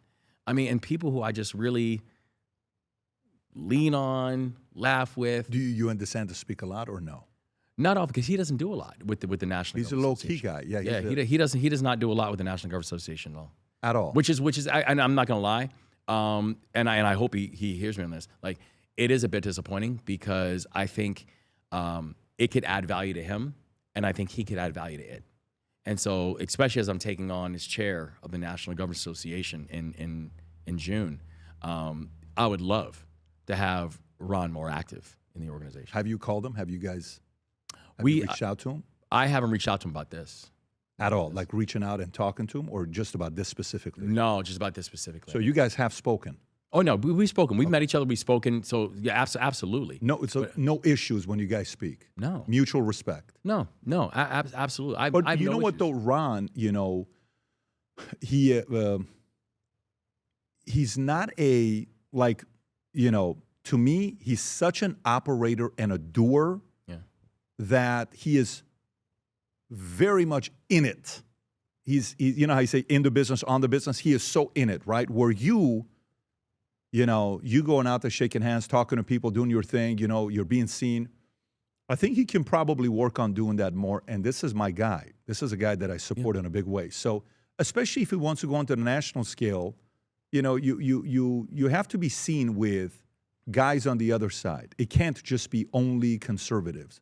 And You're talking about for Ron. I'm talking for Ron. I'm not talking to you because you're doing it with, and you'll go, if you come in here, you'll go anywhere. So it's not like you'll go, but I'm sure behind closed doors that I like you, and I'm sure we know, like we've had the conversation with these different guys that we are friends with, because I think you're a fair guy. Let me talk to you as a military guy. Yeah. Afghanistan. What do you think about what's going on with Iran? I'm actually curious. What's your opinion? Because that's more of a foreign. Do you think that could have been prevented? Are you somebody that's saying you support the president, what he's doing? What's your position on that? It absolutely could have been prevented. And the problem with so I have a few different issues with it. One is, for example, I was actually a fan publicly, and I know some people got on me about Midnight Hammer. I was like, I think that's a smart operation. I think there was risk analysis.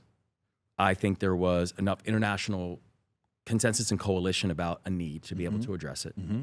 And at least from what we heard from the initial reports, it accomplished the established mission, right? I think that's necessary and required for military operations, right? That we're clear about what is the consensus and the goal. Specific for Iran to not have nuclear capabilities. Correct. For that reason. And I thought Midnight Hammer was the right kind of operation. With the outcome of eliminating Iran having nuclear weapons capabilities. Okay. And I think there is a, at least I believe, there's a bipartisan consensus of the danger of the Iranian regime having nuclear weapons, right? And I very much fall into that category. I am not confused about the danger that regime posed to the world. The truth is, probably both for you and myself, we lost people because of the Iranian regime, right? So I'm very clear on that. There's a difference between Midnight Hammer and what we're doing right now. Because Midnight Hammer, I understood risk calculation and understood like what was it that we were looking to accomplish. And once the mission accomplishment was laid out, then the operation is complete. No mission creeps. Because there's nothing that worries me as a military guy more than mission creep. What is the mission? Know what to accomplish. And then once it's accomplished, if you have something else, that's a secondary operation. This is no mission creeps. With this mission, I feel like there's three things we should know every time you decide to deploy military personnel. One, was military force and kinetic force the last option? Two, what is the end state and the mission that people can understand and that you're able to bring the American people along for it as well? Because the American people are paying for this. I mean, we saw testimony today indicating that, and this is DOD's numbers, where they're talking about this has cost around $25 billion so far. Have we really explained to the American people what $25 billion has gone towards? And the third thing is that what is the international coalition that you're building around it? Now, I'm not saying there needs to be an international coalition to be able to fight wars, because the truth is the U.S. military is one-on-one. If the U.S. military is coming after you, there's nothing you can do. We're that good. We're that good, right? We are one of one. However, it takes a coalition not to fight the war, but to build the peace, right? Because one side can start a war. Generally, one side cannot end it.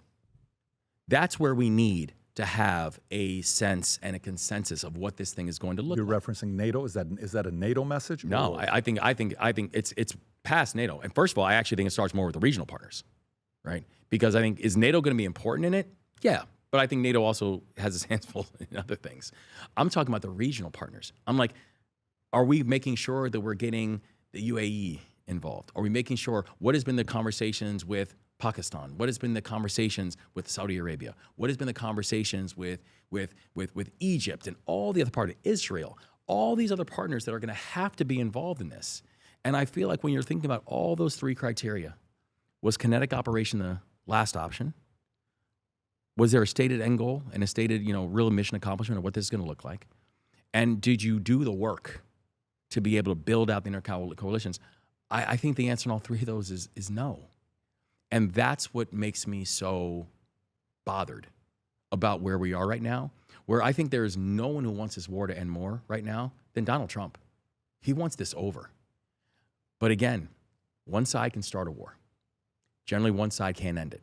Did you support what he did with Venezuela? Because I know Midnight Hammer, you said, yeah. But did you like the way he did Venezuela? In, out, got Maduro, boom, took control.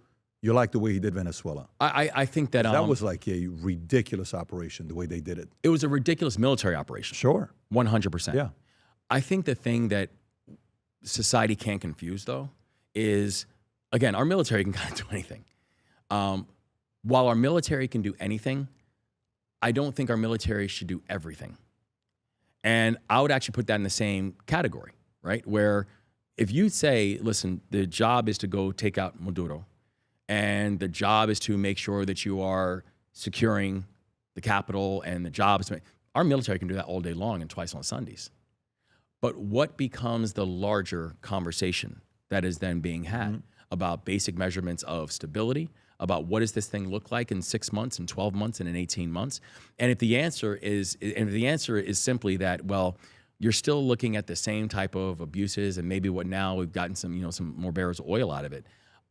Is that worth that potential risk and cost analysis? Got it. And that's the thing that I don't know. Oh, buddy, if you think about go to the other side of the argument, because I do think there's a lot of uncertainty with this. Fair enough, that's not undisputable. The 13 lives cost, $25 billion. I even think it's more than $25 billion, but let's just say low numbers, 25. I thought it's like $51 billion, but let's say 50. I agree because that number came up. Yeah. Yeah. So if I think about the way he did it, so he whispers Greenland, people lose their minds. Okay. Why did he say Greenland? Well, we need the resources from there because of China. Okay, so he gets Venezuela, and he's doing all the boats, and everyone's getting upset, and all of a sudden, boom, we got Maduro. So then suddenly, Venezuela's part of OPEC. We're not part of OPEC. Venezuela's, I think they're number 7 for the most production out of everybody. Yep. And then he gets the Panamanian president to tell China, C.K. Hutchinson, get these ports out. You have no longer jurisdiction here. So you mean to tell me they no, they don't. China doesn't. That's massive. So that's 2. So now China cannot bully us with Panama Canal, and China needs Venezuela. Now Venezuela's under control of U.S. pretty much. If you think about it, the VP reports to him, and then he goes and does this to Iran. If he's able to pull this off, we're now with the blockade. Every day Iran is bleeding $450 million, $12 to $13 billion per month. 1 million jobs lost directly, another million lost indirectly. Food prices 67% up year over year. They're getting destroyed. All the people that have been gone. The leader went and met with Putin a couple of days ago, taking a picture together, a conversation, make sure Putin's like, I got your back. If he's able to get the IRGC to be gone, where now Gulf states are supporting what he's doing. UAE now left OPEC. You better believe UAE's got a relationship with Trump that they're talking offline and saying, hey, don't worry about it. I'm going to get you a bunch of business. Leave it. You're going to be fine. OPEC is now sitting there because OPEC is Iran, Iraq, all these other guys, right? Because number 1 is Saudi, number 2 is Iraq, 3 used to be Iran, now it's UAE, and 4 is, I think, Iran. Yep. If he's able to get this thing done and get rid of IRGC, let's say in the next 6 weeks, story drops, IRGC's gone, they sign a 20-year no nuclear capabilities, they're doing nothing. And we have partners where nobody can come and do anything with us in Strait of Hormuz. We're good to go. Now, we just shipped 910,000 barrels to Japan that just arrived today or a couple days ago. So now people are ordering from us. And China's sitting there saying, wait a minute, I can't get my oil out of Iran, Strait of Hormuz. I can't get oil from Venezuela. I can't. Wait a minute, I'm cornered now. Would you be able to comfortably give him the credit on this if that ends up happening? If, it's a big if. 5 to 10% chance of that happening, but if it happens. I actually don't think it's 5 to 10%. I think it's lower than that. Okay. However, of course. Okay. Listen, all right. if all of those variables are in place, all right, then that would be extraordinary. But here's what we know right now is right now we have a total blockade of the Strait of Hormuz, which is having very real consequences and again, not just in the United States. When people say, yeah, it's having huge impact on gas prices in the U.S., yes, I mean, gas prices, what's over $4.20 now on national average, but that's just the U.S. This is having huge international implications. It is. Right? That we still have military personnel that are being deployed to include my old unit and I believe to include the 101st as well. And people have to remember, that's not free. Like every time our units move, The American people are paying for this. But these Gulf states want IRGC to be gone. 100%. So if we're able to do that, yes, that's massive. But we also know that we're talking about a regime that at the start of the year, right, when we had an uprising and there were, 25,000 people that this regime just mowed down and massacred. What we haven't seen since in the past 60, 70 days is the same type of uprising. We haven't seen it. Well, the internet is still not there, so we still can't see anything. They don't know what's going on. Fair.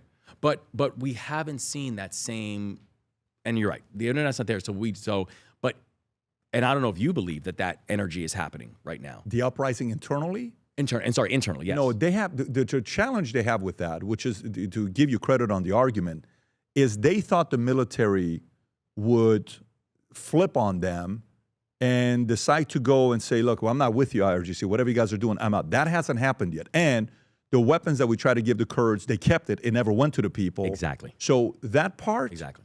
I agree that part's, and then Reza Pahlavi is doing a pretty good job, going out there speaking. He's going viral, but quite frankly, mobilizing military hasn't happened. The people have come out. The people have come out for a lot of things, but the mobilizing part with the military side hasn't happened. And unfortunately, as we find in these situations, the guys with the guns generally have the bigger voice. You're right. And that's the issue that we're facing right now, is when people talk about, well, what is going to be the regime change? For me, regime change is less about personnel. It's more about ideology, right? It's like you could have a regime change of people, but do conditions change for the people? And listen, take other examples. Take Cuba, right? Take the Cuban example after Fidel died, right? Fidel died, Raul takes over. That's a regime change. But was it? And I think we have to really think critically about what that means and about what the goal then becomes and what it looks like. Because the same type of energy that we were seeing at the start of the year when it comes to people really uprising, and that's when I think there was a hope for people that the United States and others would come up and support that. And tens of thousands of people were killed. So that same energy is not there right now, which is not providing any forms of incentive for a regime change in its real meaning to actually exist right now for the IRGC. Very low. I'm saying 5 to 10%. You're saying lower. You're probably right that the chances is slim. But that's even more of a thing that if he does pull it off, I am so curious to know how the critics are going to come out and say, Mr. President, credit to you for pulling it off. I'm curious to know what's going to happen there. Well, you hear me right now. Yeah, no, I respect that. And I don't put you as a critic. I actually think you're a reasonable player. I'm talking about the guys that there's nothing that anybody can do right. You're not in that state. You're a fairly reasonable guy. Now, I will say one thing, though. I still think, though, that there needs to be a bigger conversation in Congress about how they are looking at war powers. Because, and again, to be clear, this is not a Trump thing. Our last official war is World War II. So you're trying to tell me the United States has not been in conflicts since World War II? We've been in conflicts every year since World War II. But the president has the flexibility to be able to do it. Now, do I think there needs to be do I think a president needs flexibility? Because a president is dealing with more information than anyone in Congress. Yes. And definitely more than any of us, right? Yeah. So a president needs to have a measure of flexibility. I want him to have it. I want him to, right?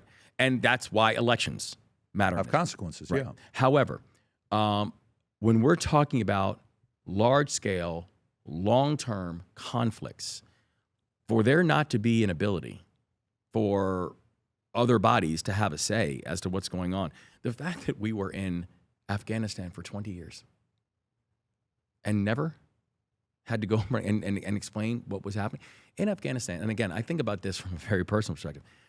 We were there for 20 years, spent over $2.4 trillion, lost over 2,400 service people, and never had to, qualified as a war. Say that to the families of over 2,400 people. Mm-hmm. Say that to the fact that our treasury lost over $2 trillion.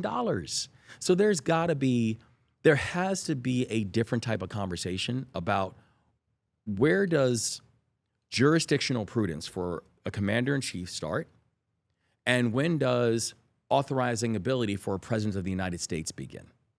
Because I do think those things have gotten very, very muddied over the years. And again, this is not a Democratic. That's a left, right, center. By the way, you have the support with that message of a lot of people who are with you on that. You wasted wars, money for no reason, weapons of mass destruction, all this stuff that we fell for. You got a guy over there, Vincent Oshana, that's probably listened to this podcast. If he hasn't already left, he's sitting down right now. He was in the Air Force. He was the Airman of the Year in the Air Force, right there. He's looking at the glasses, him right there. He, for that specific reason, Afghanistan wasted time. He's like, dude, I can't even support that. So he's conflicted. Yeah. And he's a Trump supporter. He's conflicted, like, what are we doing here? So I don't think you're alone there. Let me ask the last thing. And then I got to ask the most important question above it all, which is the Kobe Bryant. We have to get to that here in a minute. But so the moment you came in, I was in meetings. My phone's blowing up. Did you see what President Obama just tweeted? I'm like, what did he just tweet? So just so you know, I haven't even looked into this. So we're both going green into this. And I'm curious to know what you're going to say about this. So President Obama tweeted this 2 hours and 14 minutes before you and I started the podcast.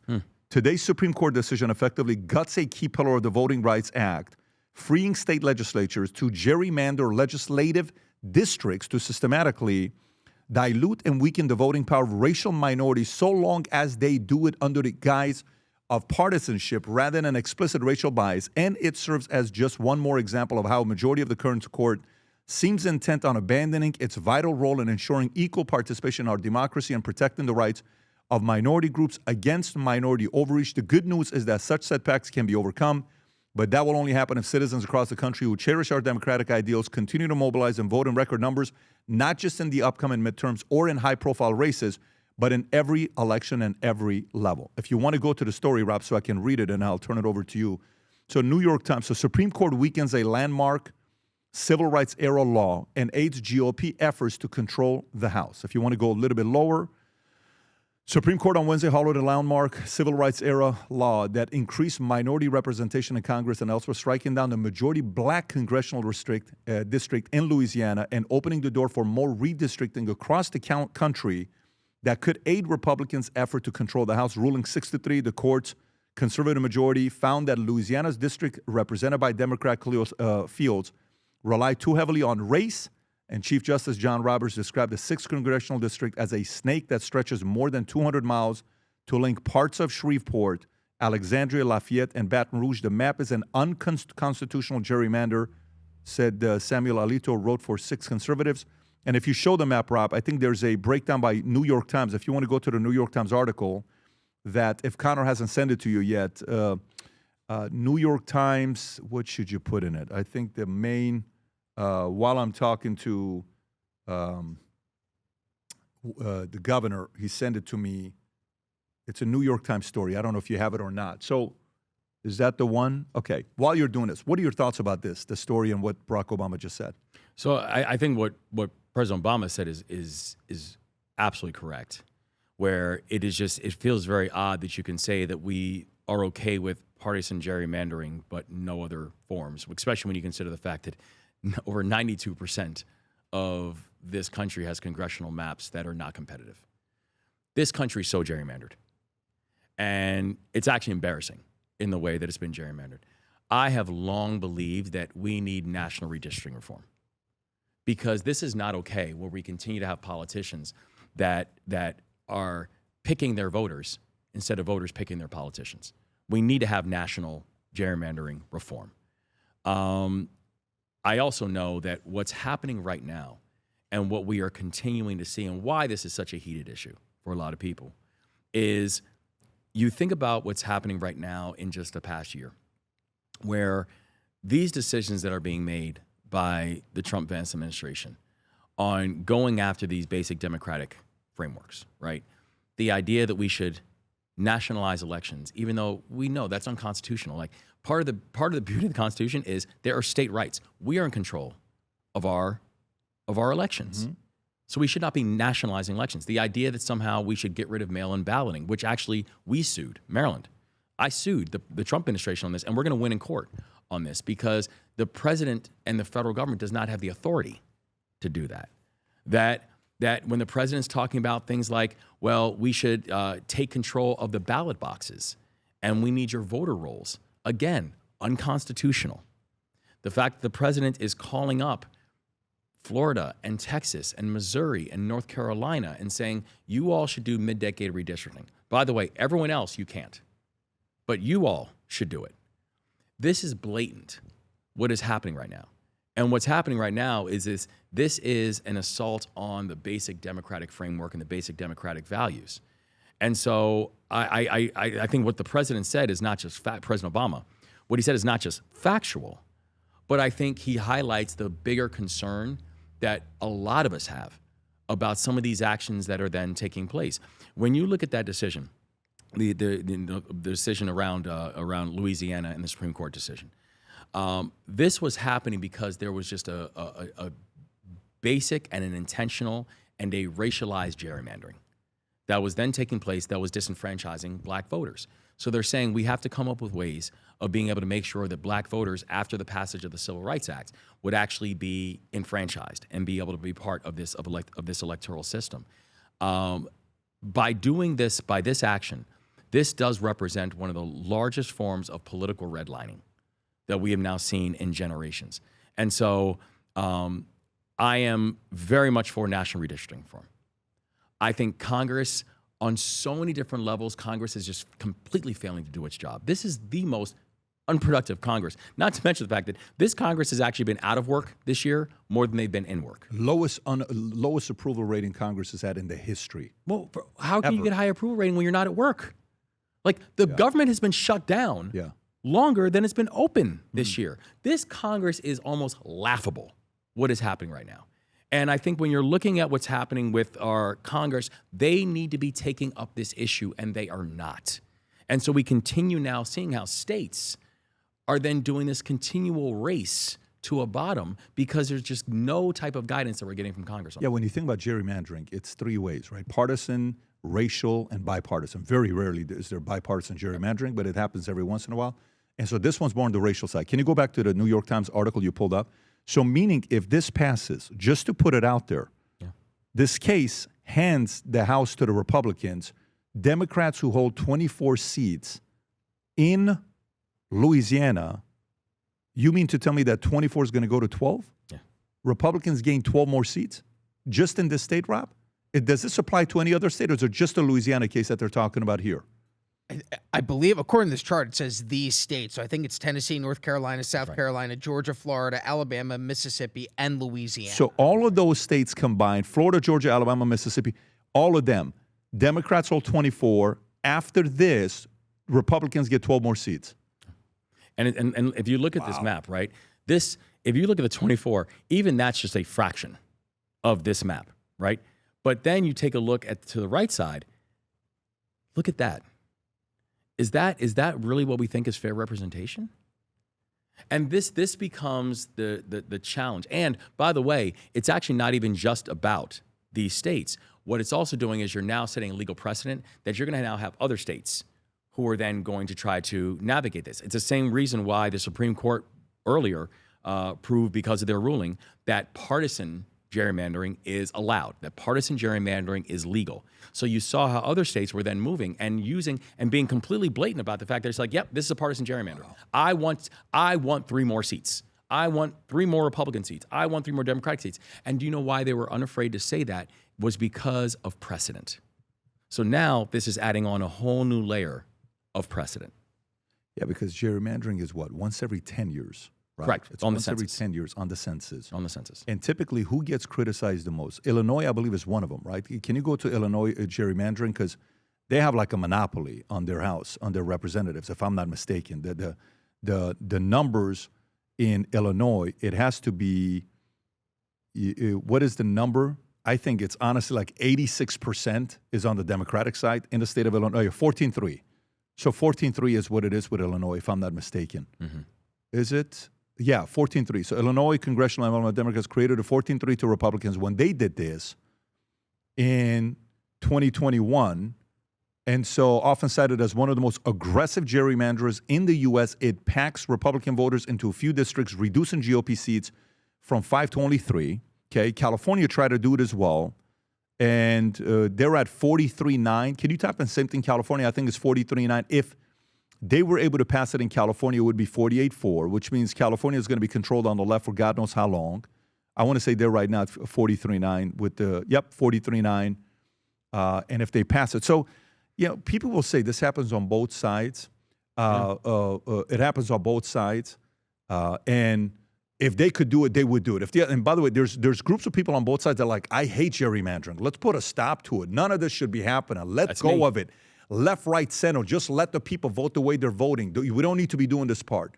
And there's a lot of people on the Republican and Democratic side. And then there's the people that are like, if you're going to do it, I'm going to do it. If Pritzker did it, I'm going to do it. If you're going to, and then, there's no stopping there. And this becomes the problem with this larger political system, that it's not even just the back and forth, right? Because you do have the issue of the back and forth, and let's be clear, like, I understand why you have the back and forth, because you cannot have people who are just trying to rob an election in front of your face, and you're just sitting there and taking it. I got to get you to dinner. So finish that thought. I'm nervous. But so you can't let that be the case. You got to be able to fight.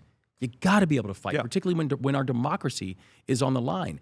Yet at the same time, we need Congress to put an end to this, because these type of actions, what are happening right now, the fact that you have districts in Maryland, in my state, that are just not competitive, that when a person wins a primary, that's it.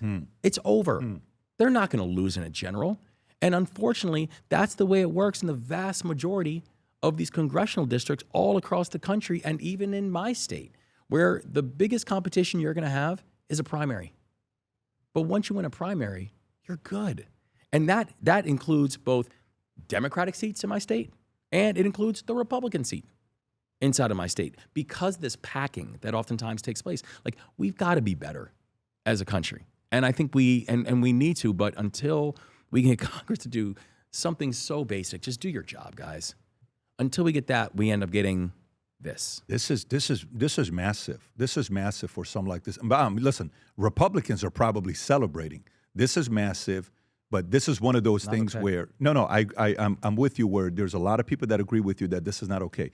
Last story. Your team's texting me, you got a dinner to get to. I'm going to get you to dinner. That was great. Share your story with Kobe. I want to know the Kobe Bryant stuff, because Kobe and I, we had. Did you know him? Oh, we had a. Oh, you interviewed him. Yeah, we have a very, very good relationship. It was a devastating day for us when it happened, and he's one of a kind, man. I mean, I'm a diehard Kobe fan and what he did. So, man. But what's your story with Kobe? He was one of a kind, bro.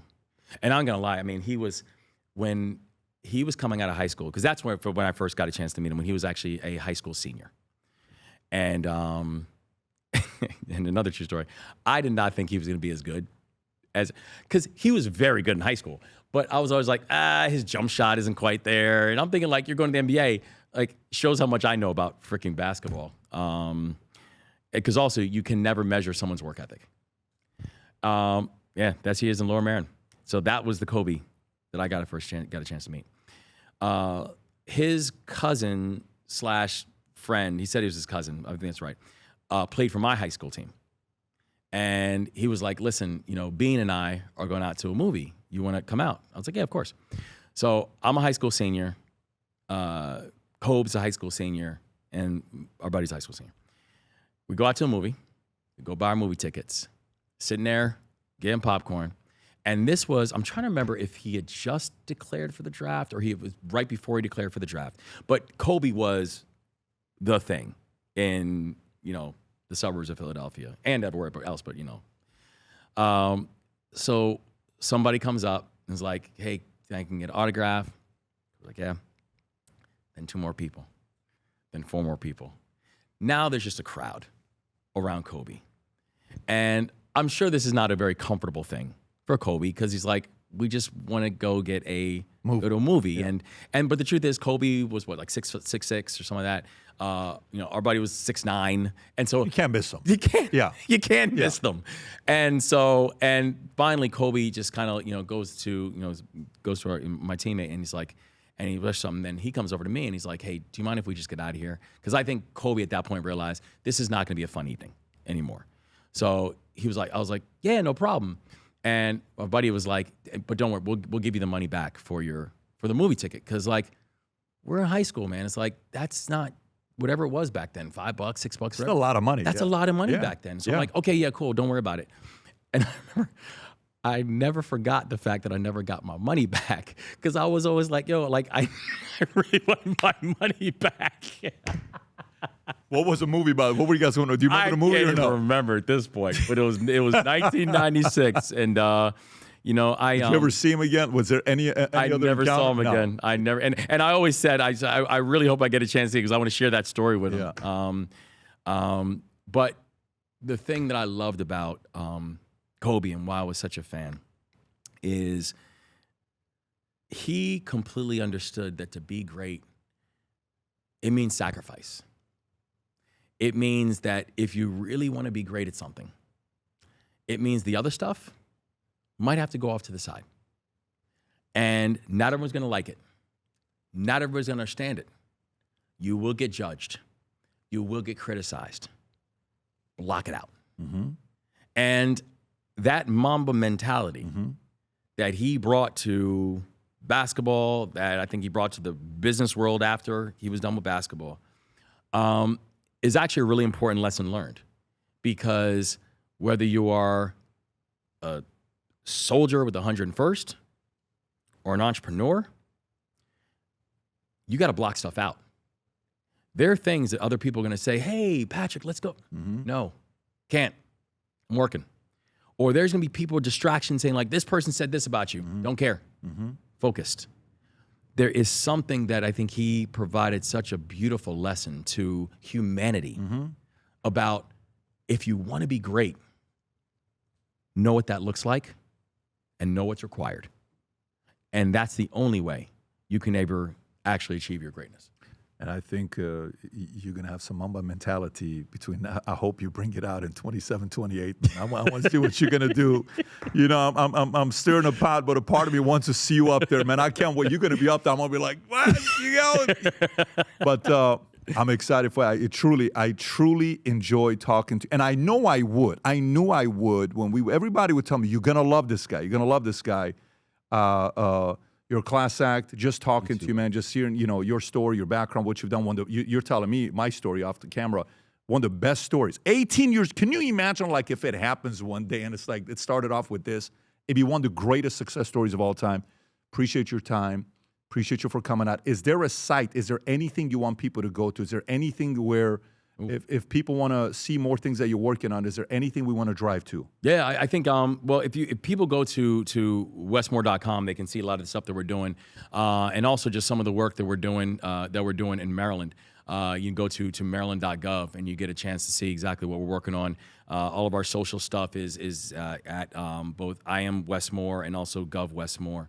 Put everything below Rob so the audience can find them. Yeah. But I think, listen, and I'll say this one thing, if that's okay too. I really believe that God doesn't make mistakes on stuff, right? Whether we fully understand it or appreciate it, and sometimes we can even push back against it. It's like God is in charge of everything, and I think that this moment it is a really complicating moment for people, and I think for a lot of people it's a scary moment. I think for a lot of people, it's an uncertain moment. I mean, we didn't even get a chance to talk about AI and some technology and some of the things that I'm incredibly excited about, and some things that I want folks to pay attention, because we have not seen a technology like this.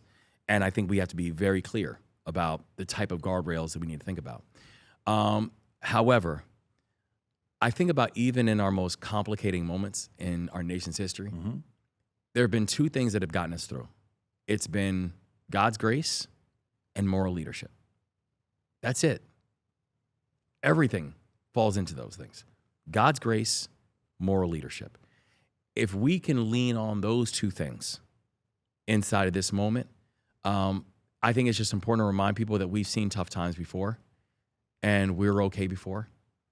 We'll be okay again. My man.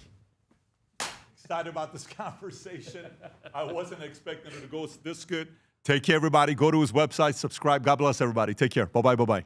When we set out to create a shoe that blends comfort, function, and luxury, we had the choice to make it fast. We had the choice to make it cheap. We chose neither.